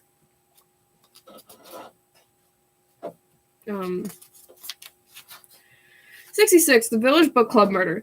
On the advice of his alchemist, Rational decided to take a week-long holiday from murder solving. So he traveled to a tiny village with a secret, and there he joined a damn obsidian book club. But before their first meeting, one of the members was murdered. Back to work. You're actively looking for your friend in jail. You're taking a week-long vacation. He's in jail. For all you know, he could be dead. You haven't been reading your voicemails. Pick up your phone. Listen, man, I cannot defend Irrational that well in this book because what do you mean you're taking a week-long vacation? Logico's in jail! 66, it was Earl Grey with a piano in the town square. An entire piano. An entire piano. Okay. And he loved Knock Knock, Who's There? Murder. Earl Grey admitted he did it, and he admitted why to. To protect the secret, which I've done. But Irrational didn't have time for that now. His vacation was over. Logico needed him. Yeah, you think? The town's secret would have to wait for another time, or another detective. Can you discover it? No, actually, I didn't discover it because I'm not that much of a nerd, despite what I say. 67, all aboard for murder. Inspector Rashno discovered another lead, and he traveled to this one on a luxury train. But the moment he boarded, he could feel something was off. His suspicions were confirmed when a porter was murdered. God forbid. Why are you on just use your car? Please. It's faster. Anyways, it was archaeologist Ekru with a bottle of wine on the observation deck, and our final destination was Eternal Rome. Okay, fine, I killed the porter, but when he was helping me with my bags, some ancient artifacts fell out of them. And yeah, sure, maybe I broke a few international laws by taking them from the tomb I found them in, but I was going to sell them to a museum, which is where they belong, right? So no harm, no foul? Irrational felt like there was harm, and violating so many laws probably would result in a foul at the very least, but still, he had learned nothing about deductive logic. Check your phone. Check your phone. Check your phone. Check your phone. Sorry, guys, I'm a little angry. 68, chess commune killing, because of course it's a chess commune. Since the last time Inspector Rashno had visited this commune, it had been bought by a new cult. But this one was led by a mysterious Russian who seemed to treat chess like a religious ritual. Finally, Rashno could get into the game, but then, the Russian was murdered. Fun fact, I took a Russian class at camp, and I was able to count to 100 in Russian for like 3 days, and then I left camp because it was over. 68 was the amazing Maria Lynn with leather gloves in the boardroom, and her favorite piece was the tricky knight. He was going to kick me out, so I had to kill him. Why was he going to kick you out, Rashno asked. Because I was going to kill him. Paradox, Rashno thought, but still he was no closer to finding Logico. 69, deduct this. Inspector Rashno traveled to Logico's alma mater, Deductive College, in order to see if he could scrounge up any leads whatsoever. You went here for college. You were expelled on your graduation day. You should have gone here first. You idiot. Stupid. Logico had always regaled him about the greatness of this institution, but when he arrived, all he found were a bunch of nerds and a dead body. Yeah. You should know about this. You went there. I know. The prequel's probably not canon. But Rashno, you went to this school. You should know. Sorry, guys, I'm getting a little worked up.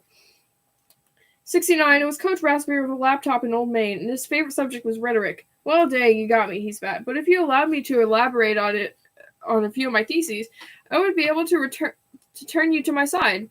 Now, first, I want you to consider, but Rashno had no time for rhetoric. He needed to find Logico. He was starting to lose hope. Just now. Okay. He's been missing for what? 20 mysteries now? I'm just going to center this back up here. Yeah.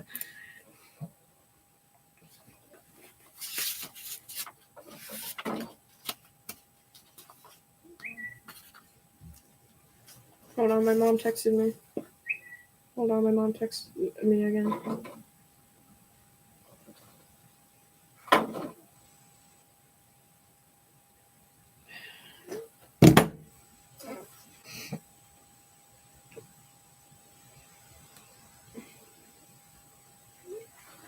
$70, the gravest yard of all.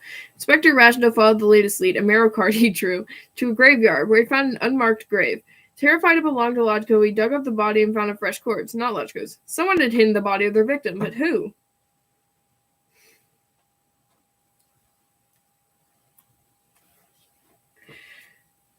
$70 is actuary apricot. Sorry, guys,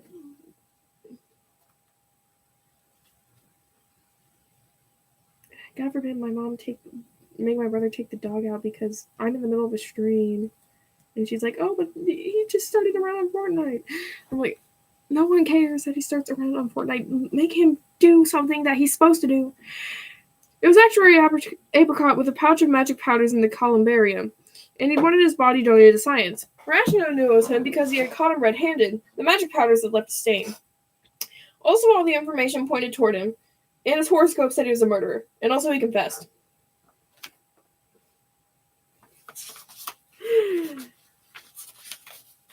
'71, the publishing house murder. Inspector Arachno went and visited Deductive Logica's publisher, an imprint of a subsidiary of Techco Features. Oh. Hoping to find some insight, only to find instead the body of a trespasser. You could say he trespassed away. Such a stupid pun. Anyways, '71. It was editor Ivory of an antique typewriter in the Gardens, and her favorite author was Dan Obsidian. Look, he trespassed. He had a manuscript. I had to kill him. That's just our company policy. Arachno thought she should reflect on her policy of murdering more than her publishing policies, but also he thought he was getting distracted from his real mission. You think? Check your voicemails, please. This idiot won't check his stupid voicemails. '72, murder at sea. Inspector Arachno's 7th sense told him... 7th? 7th, okay. Told him to take a cruise across the 7 seas, and once again his intuition had guided him straight into a murder. The 43rd mate had been killed. That wasn't the only issue. Everybody had a complaint. 7th sense. What is the 6th sense?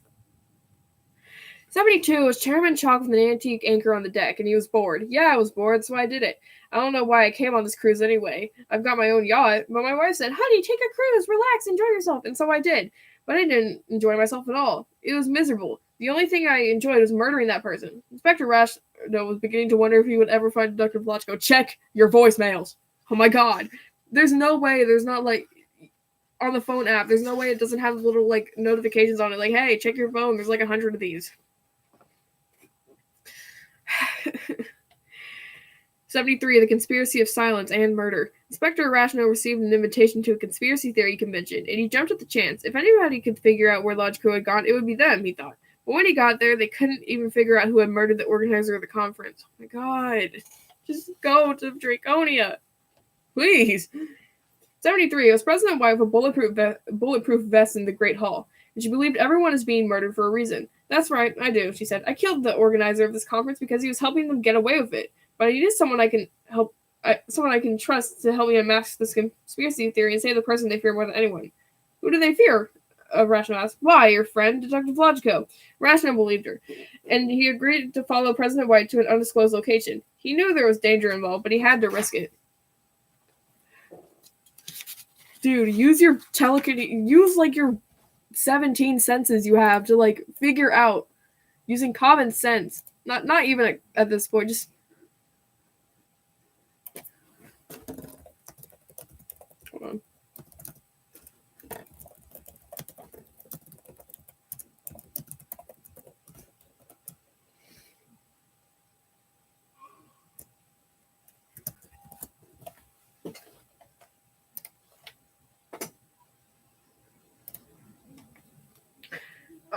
Someone just tagged me and said, stop spoiling Myrtle, dude. I am reading it for bordering on madness and murder. Following President White's lead, Inspector Arachno traveled to the undisclosed location, which turned out to be across the disputed Draconian border. Arachno was terrified when his escort was killed, but still he had to solve the murder, and you could tell a lot about a suspect from how they carry themselves in battle. What could you... Just... Sorry, guys, I'm getting a little bit frustrated at this man. Not like he could hear me, whatever. 74, it was General Coffee with a shovel by the cannons, and he behaved carefully on the battlefield. We needed to open up a new front in the war, and your man was in the way. We didn't what we had to do, but we're not going to gloat about it. In fact, you can have some official documentation assuring you it was a mistake of war, though one, of course, which we will not take any kind of responsibility for restituting. Arachno thought that was good. Maybe he would just keep following President White, who was leading him to a giant tower fortress, the famed Western Citadel. Citadel? Like Dark Cow Citadel from the hit game Cookie Run? 75, triumph of the Western Citadel. The Western Citadel had been the holy Draconian Western outpost. It protected their great oil fields from advancing armies. Since the Civil War, it had changed hands several times. Currently, it was in the hands of the Reds. Negotiations got off to a bad start, and they got worse when one of the ambassadors was murdered. 75. It was Secretary Celadon with a shovel by the iron door, and she was a member of the White Guards. Secretary Celadon took Arachno aside and explained, "Look, I did what I did because I had to, and now that's done, it's over. When you see the ends to which we have striven, you will understand why it was necessary." Arachno was confused, but then President White announced, "We have made the deal. Our job is complete. We have traded the Red's prisoner, the great detective Logico, for the esoteric Inspector Arachno."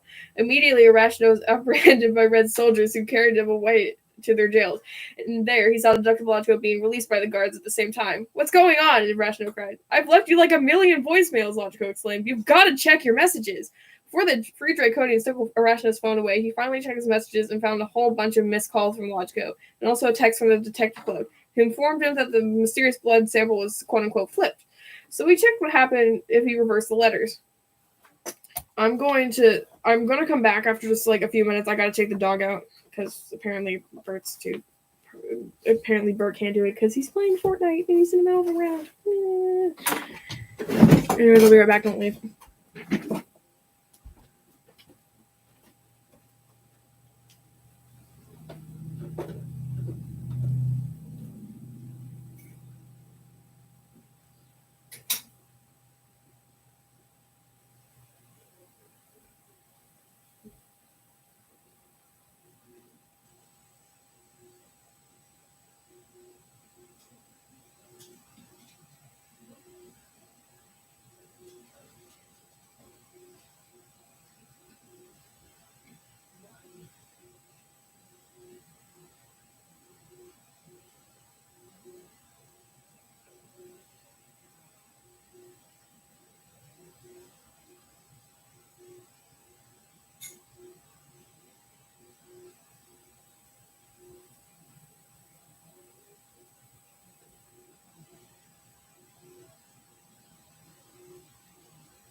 It's a big hole. I don't even aim it for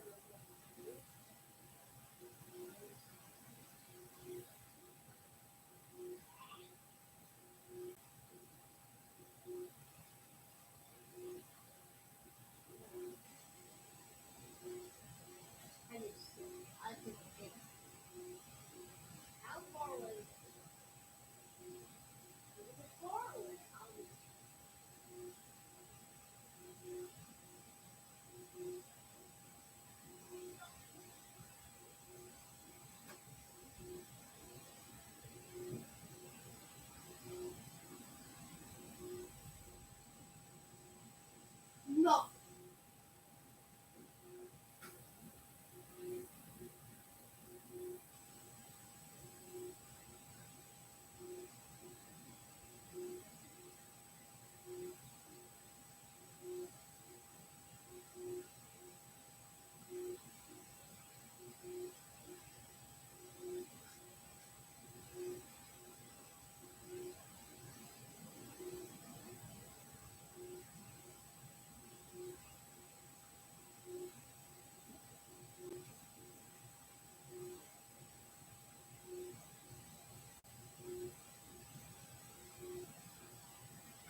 Hey, I'm back. Okay, so anyways. God, Lashko's like Irrational. This man, he's like one of my favorite characters, but he's an idiot. It's like, to be fair, half the time he's like high, but like, come on. Surely it cannot be that hard to. Surely it can't be that hard to use common sense. It's like, I know esotericism is your thing, but please, with the itty bit of common sense you might have, just use it. Impossible. The Doctor of Logico was freed from the free Draconians, while Inspector Rational was handed into their grasp. Free Draconia was already a spooky nation. It was filled with the terrifying screaming forests, the deadly Maddie Mountains. I don't know why I said made, and the poisoned Dead River. But what made it truly terrifying was its political situation. Not so long ago, the Red Revolution had swept across the country, forcing the Iron Tsar from power and establishing a people's dictatorship, which is really more of a person's people's dictatorship, which is really more of a person's dictatorship since Major Red had consolidated every drop of power. The Iron Tsar had been a terrible menace, brutally repressing any criticism, impoverishing the people, and hanging all heretics to the Saint Lupinian faith. But the people's dictatorship was not much better. The Reds repressed their critics more than the Tsar had. The Civil War had impoverished the country even worse than before. And although they had stopped hanging people, they had started chopping off their heads. Foreshadowing. All of this made solving murders even more difficult. In these 25 mysteries, you have to figure out not only who, what, and where each murder was committed, but why, too. And there's a statement. Dude, I'm going to be honest, I don't think I finished all of these mysteries because I got a little frustrated. I didn't finish all these. I probably should, but whatever. 76, Murder in Free Draconia. A decade after the brutal Civil War, the newly renamed Free Republic of Draconia was still struggling for peace. Just last month, there was a much publicized murder, which is all over the papers. Can you discover who done it and why? There ain't no one in here. Oopsies. I'll just keep reading.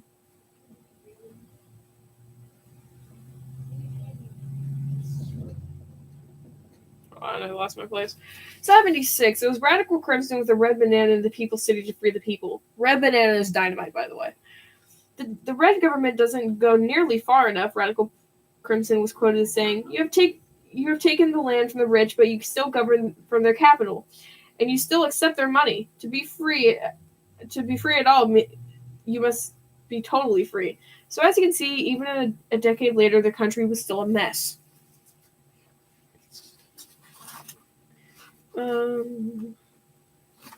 77. The secret hideout murder. Detective Logico is being kept safe in a mansion in the woods.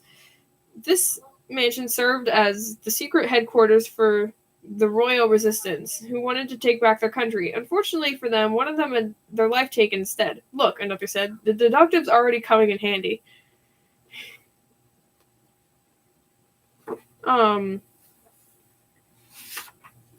77. It was Baron Maroon with a chessboard by the defensive fortifications to punish a traitor.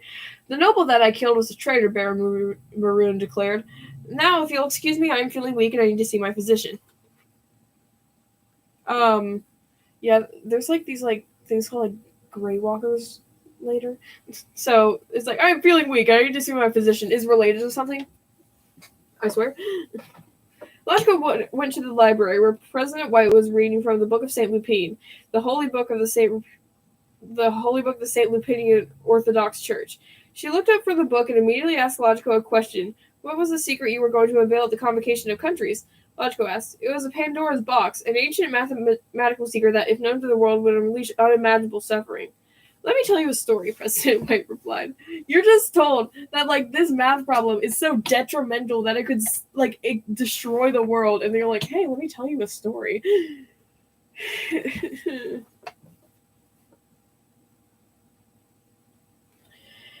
78. The death of St. Lupine.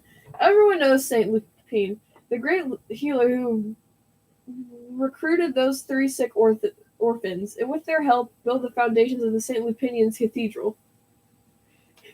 But just as important as the story of his life is the story of his murder by bandits. You're so confused. Imagine me like doing this at like 11 at night. It's like a Wednesday, and I'm like, what could this possibly entail?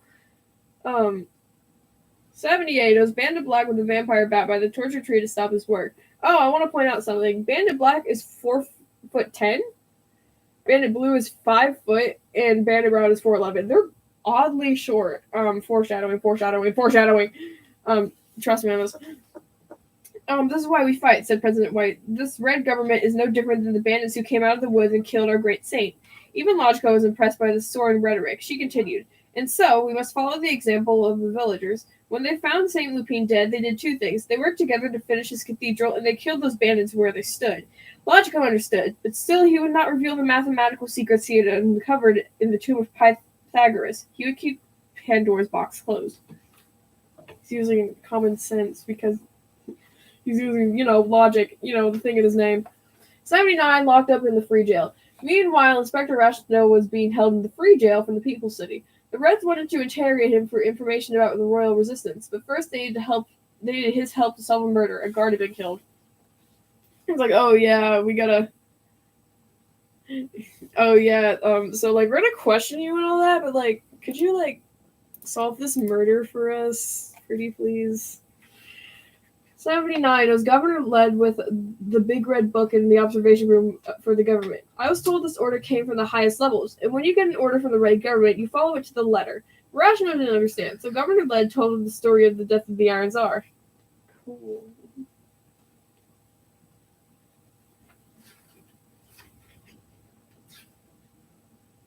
I gotta turn the page. 80. The triumph of the revolution.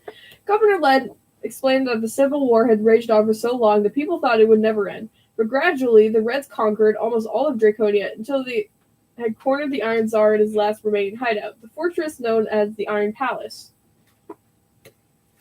It was Major Red with an iron helmet in the graveyard to take over Draconia. I did it, he would eventually brag. I ripped the Iron Tsar's helmet from his face, hoisted it high above my head, and then I brought it down upon his skull, crushing it for the glory of the revolution.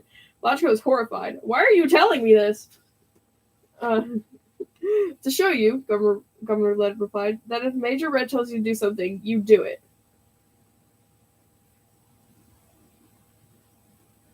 Hold on. Wait a minute, what? I thought he was explaining this to... I was explaining... Oh. I think that might be an error, because he was supposed to be explaining it to Irrational, but he was explaining it to Logicos or something. What? Okay, there are a few discrepancies in this book, which might be why I was a bit confused, but whatever. 81. Murder in the People's City. Logico argued that if the Royal Resistance got positive press for freeing him from the Reds, they'd get even more positive press for freeing him from themselves. Unable to resist such sound logic, the Royal Resistance set him free, and he hurried to the People's Cities to rescue Irrational. But first, he had to solve the murder of a newsie. God, this book's so confusing. I remember doing this and just giving up. I was like, I'm not doing this. 81. It was Comrade Champagne with an antique flintlock in the Red Bay for the Revolution. These traitorous rebels will never let us govern, Comrade Champagne declared. Look at this newsie. He was shouting all about the mistakes the Reds had made. What else were we supposed to do? Fix the mistakes? Logico asked, but the glare he received showed him that, in fact, the best thing he could do was be quiet. You can just imagine it's burning a hole in the back of his head because of how... Oh, shoot. I didn't decode this. Oopsies, I gotta do that.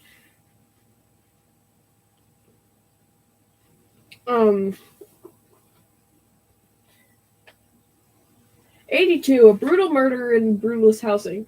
Deductive Logico slept that night in the brutalist housing. It had been constructed to fight the housing crisis, but now it was the housing crisis. The building was falling apart. The place was a fire hazard, and a resident had just been killed.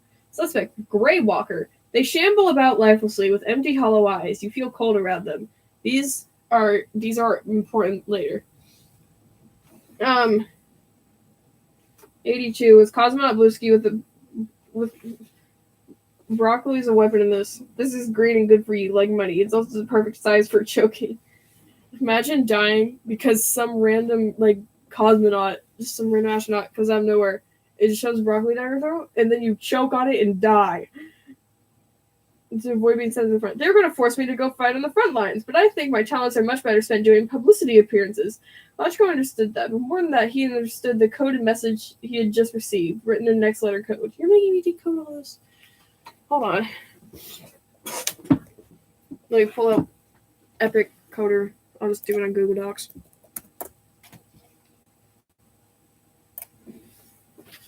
What is up with y'all just sending encrypted messages to each other? Stop it. Just talk normally. Nope, you're not being watched, I swear. Okay.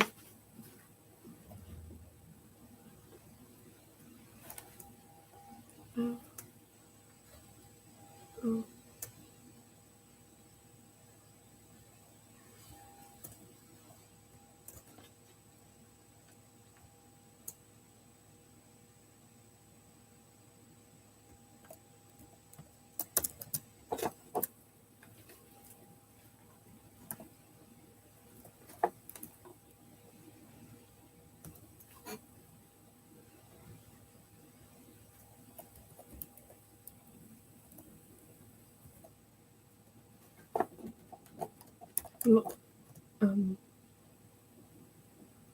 Yes.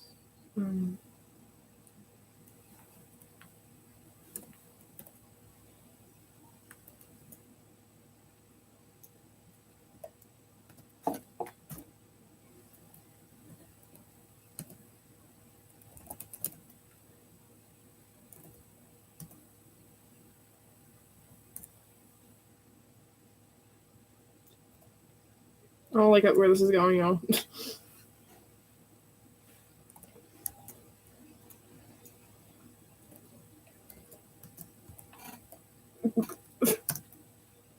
Hold on.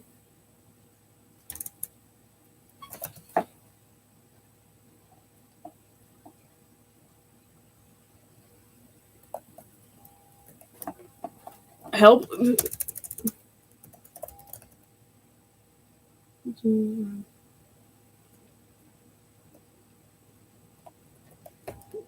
Help.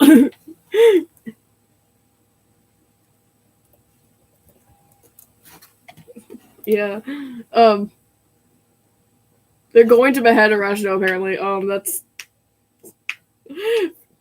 By the way, this book, it's like, oh, you don't want to... It's like... I think he might cut off... But, like...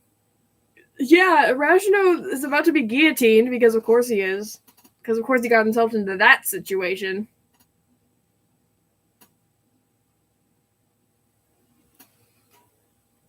Oh, I missed a word. It's just off. Hold on. Yeah, Rajic. What is that? What did I just say out of my mouth? Arachno is about to be put in the guillotine and killed because, of course, he can't go anywhere.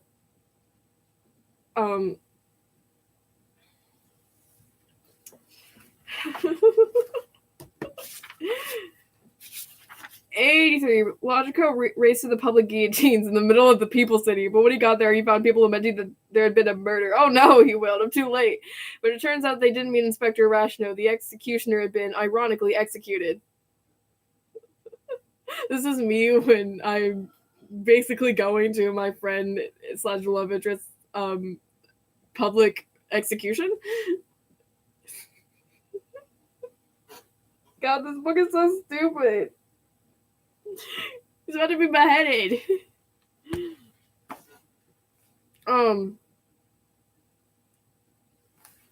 Find my place. I lost it. What would y'all do if y'all showed up to my public execution? 83 is Tiny Top with a commemorative coaster in the viewing area to stop the killings. I had to stop the killings, he said. Too many people have died already. But the masses knew that this was just more royal resistance propaganda, and they attacked Tiny Top. Logico took advantage of the ensuing chaos to free Arachno, and he led him away from the guillotines. Where are we going to? Arachno asked. Could you take us to that island mansion? Logico didn't think they could. He had just read a newspaper article about the Violet Isles. God.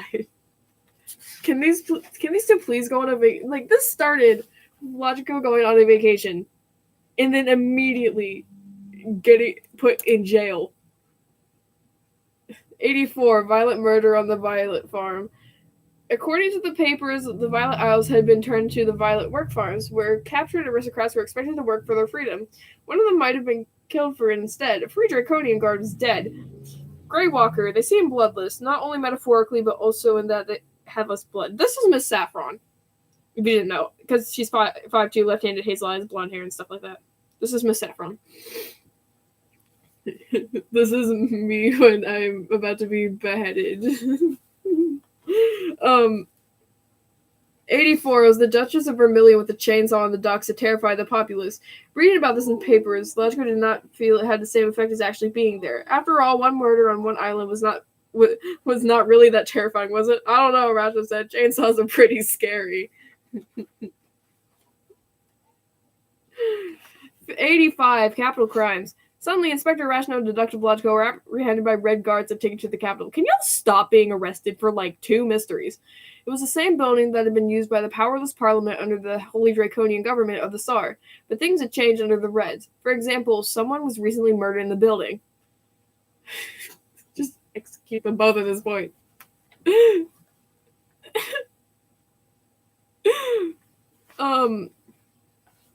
85. It was manservant Brownstone with an antique flintlock in the screening room to restore the aristocracy. You really thought I was a red, even after I drove off in a limo? See case 59, the parking garage fell off. Like beloved Butler Barrel before me, I shall live and die to restore the aristocracy to its former glory, and we shall serve them in peace and happiness. Multiple Reds tried to convince him that his class interests aligned more with the revolution than with the resistance, but he could not be persuaded, so they sent him to the guillotines. Oh! This is me when I don't agree with the political beliefs, so I am beheaded. Oh, okay.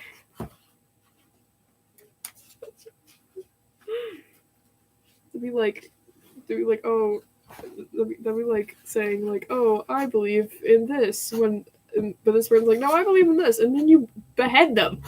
Oh my god. 86, a presidential murder. After solving that capital crime in the capital, Dr. Vlodko and Inspector Rashno were summoned to meet with Major Red. It was a dangerous offer to accept, but even more dangerous offer to refuse. The danger was underscored by the fact the last person to meet with him in this office had been murdered, apparently just moments before. 86. It was Major Red of Ivory Night Eater Fangs in a secret passage out of tradition. I didn't want to do it, you see, Major Red said. I didn't ever want to kill more than necessary, but even worse than that would be to kill less than necessary. Rational and Logical struggled to follow that logic. You see, Major Red continued, it is a draconian tradition for the leader to eat his vanquished foes, and so I must, regardless of how I feel about it personally. Dr. Logico and Inspector Rational got the fuck out of there. This is me when I'm called in by basically the leader of a country, and then he's like, oh yeah, I had to like eat my victim, and then they're like, and then you and your friend are like, oh okay. 87, a scream in the screaming forest. Major Red allowed Logico and Irrational to leave and to go wherever they wanted, so as long as they avoided the screaming forest. So, of course, they went immediately to the screaming forest, where Irrational discovered bad vibes and Logico found the body of a woodsman. Can they please catch a break?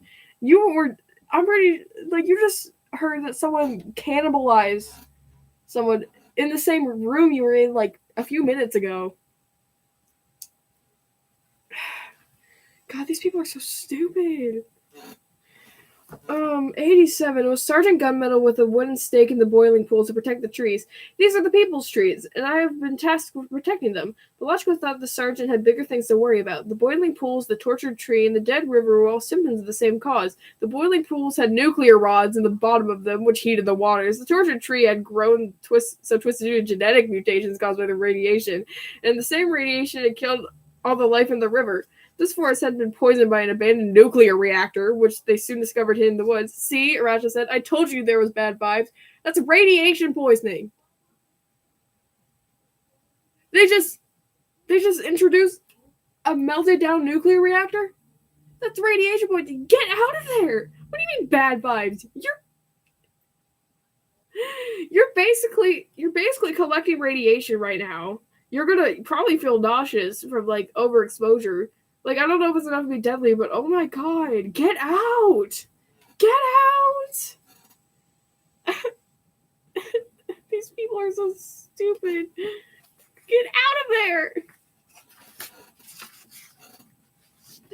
88, the almost abandoned nuclear reactor. Why are you going to the nuclear reactor? When Dr. Blotchko and Inspector Irrational explored the abandoned facility, they discovered that it wasn't totally abandoned. There were 4 other people there, too. 5 of you counted the dead body, which they did. And one of them knew who did it because it was one of them. Hey, look, it's a Grey Walker. Irrational is now 100% convinced that they're just straight-up zombies. This is Baron Maroon, by the way. Yeah, I would also be convinced that they're zombies. God. Get out. You're in the equivalent of Chernobyl right now. Get out of there. I assume y'all don't have suits. It was Elder Ash with a petrified apple in a nuclear waste room to keep a hideout secret. At first, Elder Ash protested, but finally when Logico explained the case against her, she confessed. This nuclear site is where we have cultivated our group, the Children of the Helpers. Are you with the Red Revolution or the Royal Resistance? Irrational asked. We are with the neither, she explained, because we know the truth of St. Lupine. Do you want to hear it? They both agreed that they did. Get out of there! You are... Someone please pull out a Geiger counter. It's like beeping. It's telling you to call the government. It's an actual thing. I remember I was watching Markiplier, right? Random thing. And he went to like his I think his partner's like grandma's house, and she had like lived in 1930, and so he was like using a cup, and then I assume it was either exposed to like radiation from like a nuclear power plant, or it was just like one of those radium cups, but it set the Geiger counter off, and it kept like going up and beeping. I think I got to like over 10,000, which like get away from it. And so Elder Ash told Dr. Blotchko and Inspector Rashna the true story of how St. Lupine's 3 helpers came to be orphans before he took them in and raised them. You see, their single father had been murdered, and they know exactly who had done it. God, just what do they have against like parents of this? Because single father of these 3 guys is killed. Irrational's moms are just abandoned on like an island, never to be seen again. So dumb. 89. It was St. Lupine with a pitchfork in the nearby village for the children. You see, Elder Ash explained, those 3 helpers were not 3 sick orphans when they met St. Lupine. He made them orphans when he killed their father, but the so-called St. Lupine needed cheap work, and he saw an opportunity, so he made them orphans. He did it for the children, yes, but not on their behalf. He did it to take them. As if that weren't cruel enough, he then made the orphans sick by having them haul the rocks to village chapel. Those sacred glowing rocks were radioactive, and they poisoned anyone who held them. But he forced them to work all day and at night. He made them sleep outside in the elements, where he slept in a tiny hut only big enough for one, the death of St. Lupine. Logico and Irrational were horrified, but Ash continued on. But the so-called helpers fought back. They put their heads, hands, and hearts together, and they decided to kill him. Those 3 bandits in the stories revered by the St. Lupinians, they were not bandits, but 3 sick orphans themselves, his helpers. That is why the bandits who killed them were so short, and that is why their motives were fear and killing a monster and stopping his work. His work was killing them. When the helpers told the villagers who he had really been, Ash continued, they did not believe him. Instead, the villagers rose up against them with pitchforks and torches and killed the 3 helpers. With them dead, there was no one to question the story of the greatness of St. Lupine. And yet you cannot hide the truth forever, and the story of the real St. Lupine will survive as long as there are minds to deduce it. Irrational belief, but logical questions. And so Elder Ash replied, I can prove it. The tortured tree by which he was killed does not grow at the site of the cathedral. See case 61, the cathedral killing. It grows beside the nuclear power plant.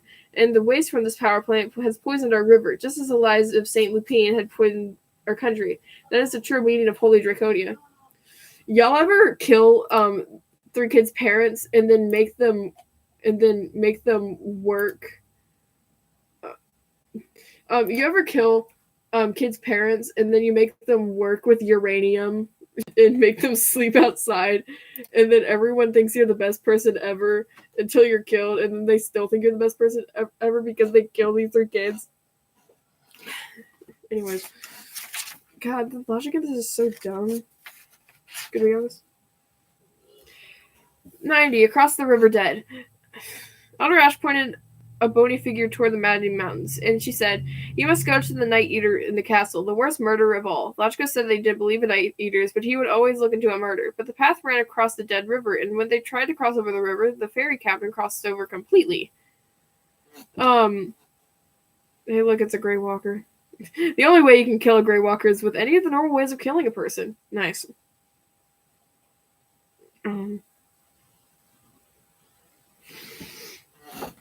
Anyways, 90 was Admiral Navy with a garland of garlic in the dead river waters to finish the revolution. The only law I live by is the law of the sea, Admiral Navy announced. Logical pointed out that this was a river, and the Admiral seemed rather perplexed by that for a moment until he figured out the new line. He said, I live by the law of all waterways. Logical and Irrational moved onward, toward Castle Eminence, debating whether such a thing as Night Eaters existed, and whether Viscount was one. He's a Viscount, Irrational said. That feels like a very Night Eater title to have. But, once again, Logical said, there is no such thing as Night Eaters. Y'all are gonna get yourself killed in the worst way possible. Because of course you are. 91, the monster of the mountains. Once they had crossed the dead river, they had to climb the mounting mountains. They made good progress, and soon they caught up to another group of mountaineers who had run into some trouble. One of them was dead, and the other was a murderer. Grey Walker. I think this one's Dr. Crimson. I'm not sure. Don't quote me on that. This was once a person, probably. Either that or they've been grown in a lab. This person's like almost me, because like 5'6", left-handed, brown hair, and a Leo. That's me. Maybe I am a Grey Walker, and I've just been really good at hiding it. 91. It was a patriarch porpoise with an ice axe and the twisting past to hide a secret text. Sure, I did it. He was going to spread a document about the true history of St. Lupine, and I had to do something, didn't I? I couldn't just let him undo 1,000 years of religious tradition and hand over a powerful weapon to the Red Seas against us, could I? Logico thought that he could. Rational thought that they should continue on. That's it. That's me, y'all. I'm Grey Walker Nori. Oh, fun fact. They're just called Grey Walkers because they don't have enough blood. No joke.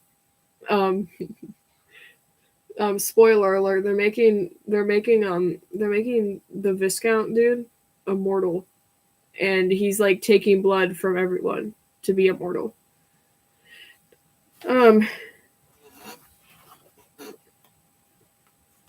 92. A good old-fashioned village murder. Once Deductive Logico and Inspector Rasto climbed the Maddie Mountains, they arrived at the village at the foot of the castle eminence. Everyone had locked their doors and was hiding on account of the murder of a shepherd. It was the Night Eater, said a villager, but Logico wasn't sure. Bring back Earl Grey. He's in this. Bring back Earl Grey. I'm crying. Why is he gone? Bring him back. 92. It was cryptozoologist Cloud with a mutant piranha in the empty shack because of radiation poisoning. Cryptozoologist Cloud was stumbling around, screaming at people, declaring that they would all be sorry when a Bigfoot came into their village and ate them. It was clear that the cryptozoologists had been victimized by radiation poisoning, so it was hard to blame them. Maybe the Night Eaters who exposed him to radiation, though, Rashna suggested, and when he looked at Castle Eminence, he was certain he was right. I keep reading Eminence as Evanescence, because of course I am. Oh, why is Cerulean not a Grey Walker? Come on. This is stupid. Make him a Grey Walker. He sucks. 93. The killing at Castle Eminence. Lightning flashed and thunder rolled as Detective Logico and Inspector Rational arrived at Castle Eminence. Ruined battlements and rusted chains nicely complemented the aesthetic of the cobwebs and the dead body. It was clear that their first task was to solve the murder of this poor soul. 93 was Sir Cerulean, of course it was, with a wooden stake in the bailey to avenge his father. I came here to avenge my father, a peasant who lived in a nearby village. That's right, despite my carefully coiffed demeanor. I'm not really a knight. I was actually a poor peasant's child, and my father was killed years ago at this castle, and now I've repaid that grievous blow by committing another. But how can you know it was the same person? It doesn't matter if it's the same person. What matters is I killed somebody for it. My God, Sir Cerulean, you don't even know who killed your father. He goes, it's like, I'm not actually a knight. Like, yeah, we get it. We know. We can tell. All right, 94. Castle, keep your secrets. Deductive Logico and Inspector Rational looked up at the great castle keep before them. All of the windows were dark except for a single red light at the top of the tower. That was spooky enough, but then there was a blood-curdling scream. A fair maiden had been murdered. Hold on, is this Grey Walker? Okay, no, it's not. 94 was Viscount Eminence with a fire poker in the living quarters to stay alive. Killing a fair maiden, Rational exclaimed. Clear Night Eater behavior. Viscount Eminence stood up to his full height, and the moonlight cast a horrifying shadow upon the castle wall. It seemed to be the silhouette of a giant bat. You dare accuse me, the Viscount roared, and the Yeti turned and fled. He stood up to his full height. He's 5'2". I'm taller than this man. Anyways. 95. Detective Lodgco of the death of the Grey Walkers. Detective Lodgco and Inspector Irrational followed the Viscount into his living quarters and discovered that he was sick or dying, or otherwise in need of medical care. And also, somebody had just killed a Grey Walker, while another one stalked about. Same Grey Walker from before. Actually, no, it's not. 5'2", hazel eyes. Okay, it's just Miss Saffron.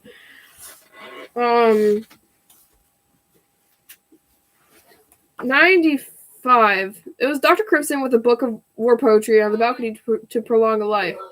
That's right. I've been draining the blood of various minor aristocrats in order to prolong the life of a major one, the great Viscount Eminence. And these are the Grey Walkers, Lodgco asked. Yes, my act of mercy, Dr. Crimson replied. When certain aristocratic individuals visit my hospital, say case 19 and case 53, I simply begin a procedure. Use their life force to prolong the life force of my chief patient, but I do not kill them. I let them live, even though it would be most effective and more prudent to kill them. You gave them a fate worse than death, Irrational replied. In any way, you did kill this one. He pointed to the dead Grey Walker. He was resisting the procedure. I did what I had to do to prolong the life of the Viscount.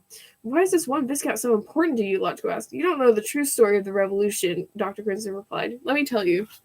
Me, when I'm trying to prolong the life of this, 200-year-old man. 96, the gravedigger of the Revolution. I'm so tired. I'm sorry, I'm tired. I didn't get the best sleep. You see, Dr. Crimson explained, the true story of the end of the Revolution is different from the one of the Reds, the one the Reds have spread for years. True, some was murdered, but it wasn't the Iron Tsar. It was a poor corporal in his army. 96. It was the Iron Tsar with a red banana by the great iron door to rule a country. Once the Iron Tsar had killed the corporal, Major Red and the rest of them stormed in, but the Iron Tsar did what nobody thought he would do. He fled. He hiked through the screaming forest, across the dead river, and over the mighty mountains until he reached the one person he could trust, the old royalist Viscount Eminence. There was just one problem. The Viscount, who had been very, very old, was now very, very dead. But then the Iron Tsar had an idea. Inspired by beloved butler Beryl, whom he thought of simply as the imposter Violet, no one had seen the Viscount for years, and no one had seen his face since he became the Iron Tsar.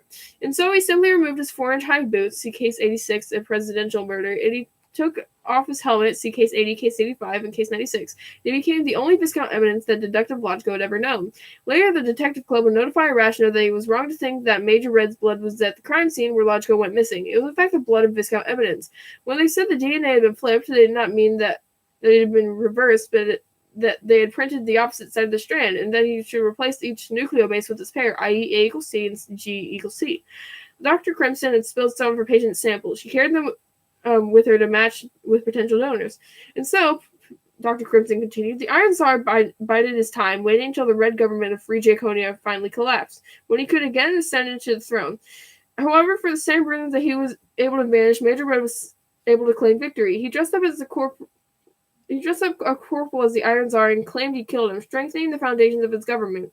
So when the days turned to months and the months turned to years, the Iron Tsar began to worry he would not live to see the day where the Red Revolution was undone. But that, you see, is where I came in.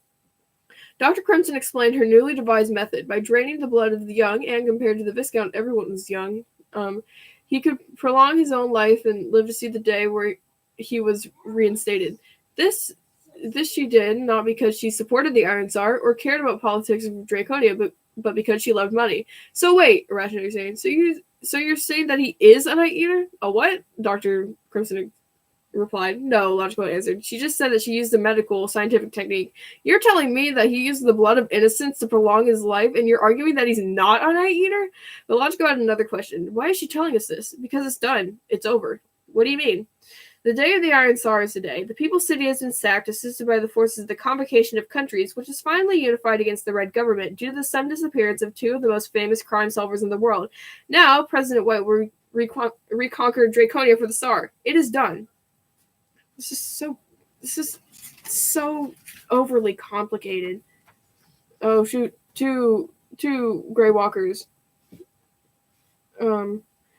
Sister versus sister, the final showdown. Dr. Crimson raced to her helicopter, which was waiting by the battlements at the top of their keep. There, she stopped by Radical Crimson, her sister. What you've done is evil, she said. No, Dr. Crimson replied. What I've done is smart. It can be both, and I won't let you get away with it. 97. It was Dr. Crimson with a bag of marbles over the edge in order to escape. Dr. Crimson laid the trap, but her sister fell for it, and then she literally fell off the tower. Like she'd fallen for so many causes before, she would say when she told the story to others. She would talk about her helicopter ride out of the country, just as it was collapsing into a second civil war, how she escaped the secret to immortality. And unless you knew Dr. Crimson really well, you wouldn't think anything of it. And you might not even notice that she used to wear flats, but now she wore 2-inch heels. I think she just changed her height. I don't know.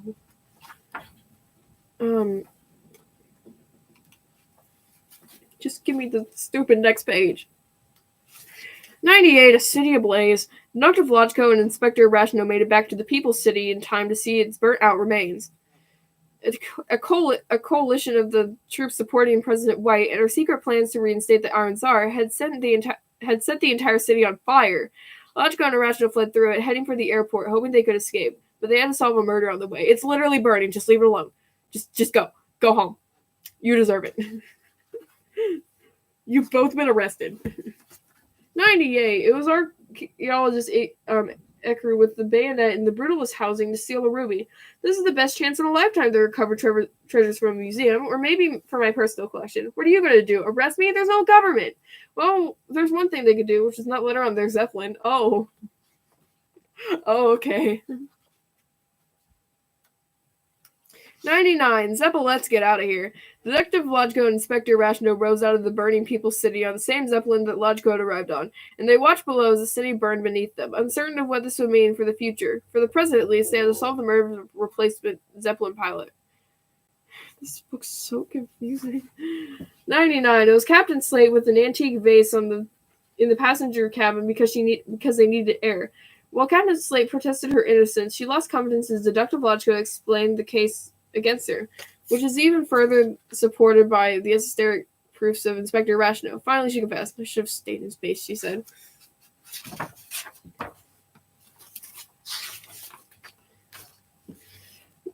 "100. The Second Draconian Civil War. And so the nation ascended once again into civil war, with each of the factions quickly staking out their own territory in the country. As an academic exercise, you might like to use your deductive abilities to discern the victor of the protracted war. In war, like any murder, the innocent losers tell the truth. The victorious winner lies." I do like one of the motives here because it's censored for being a swear word.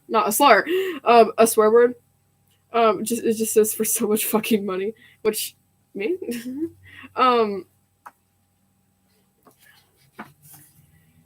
100 is President White with the Convocation Corp in the Western Citadel for so much fucking money.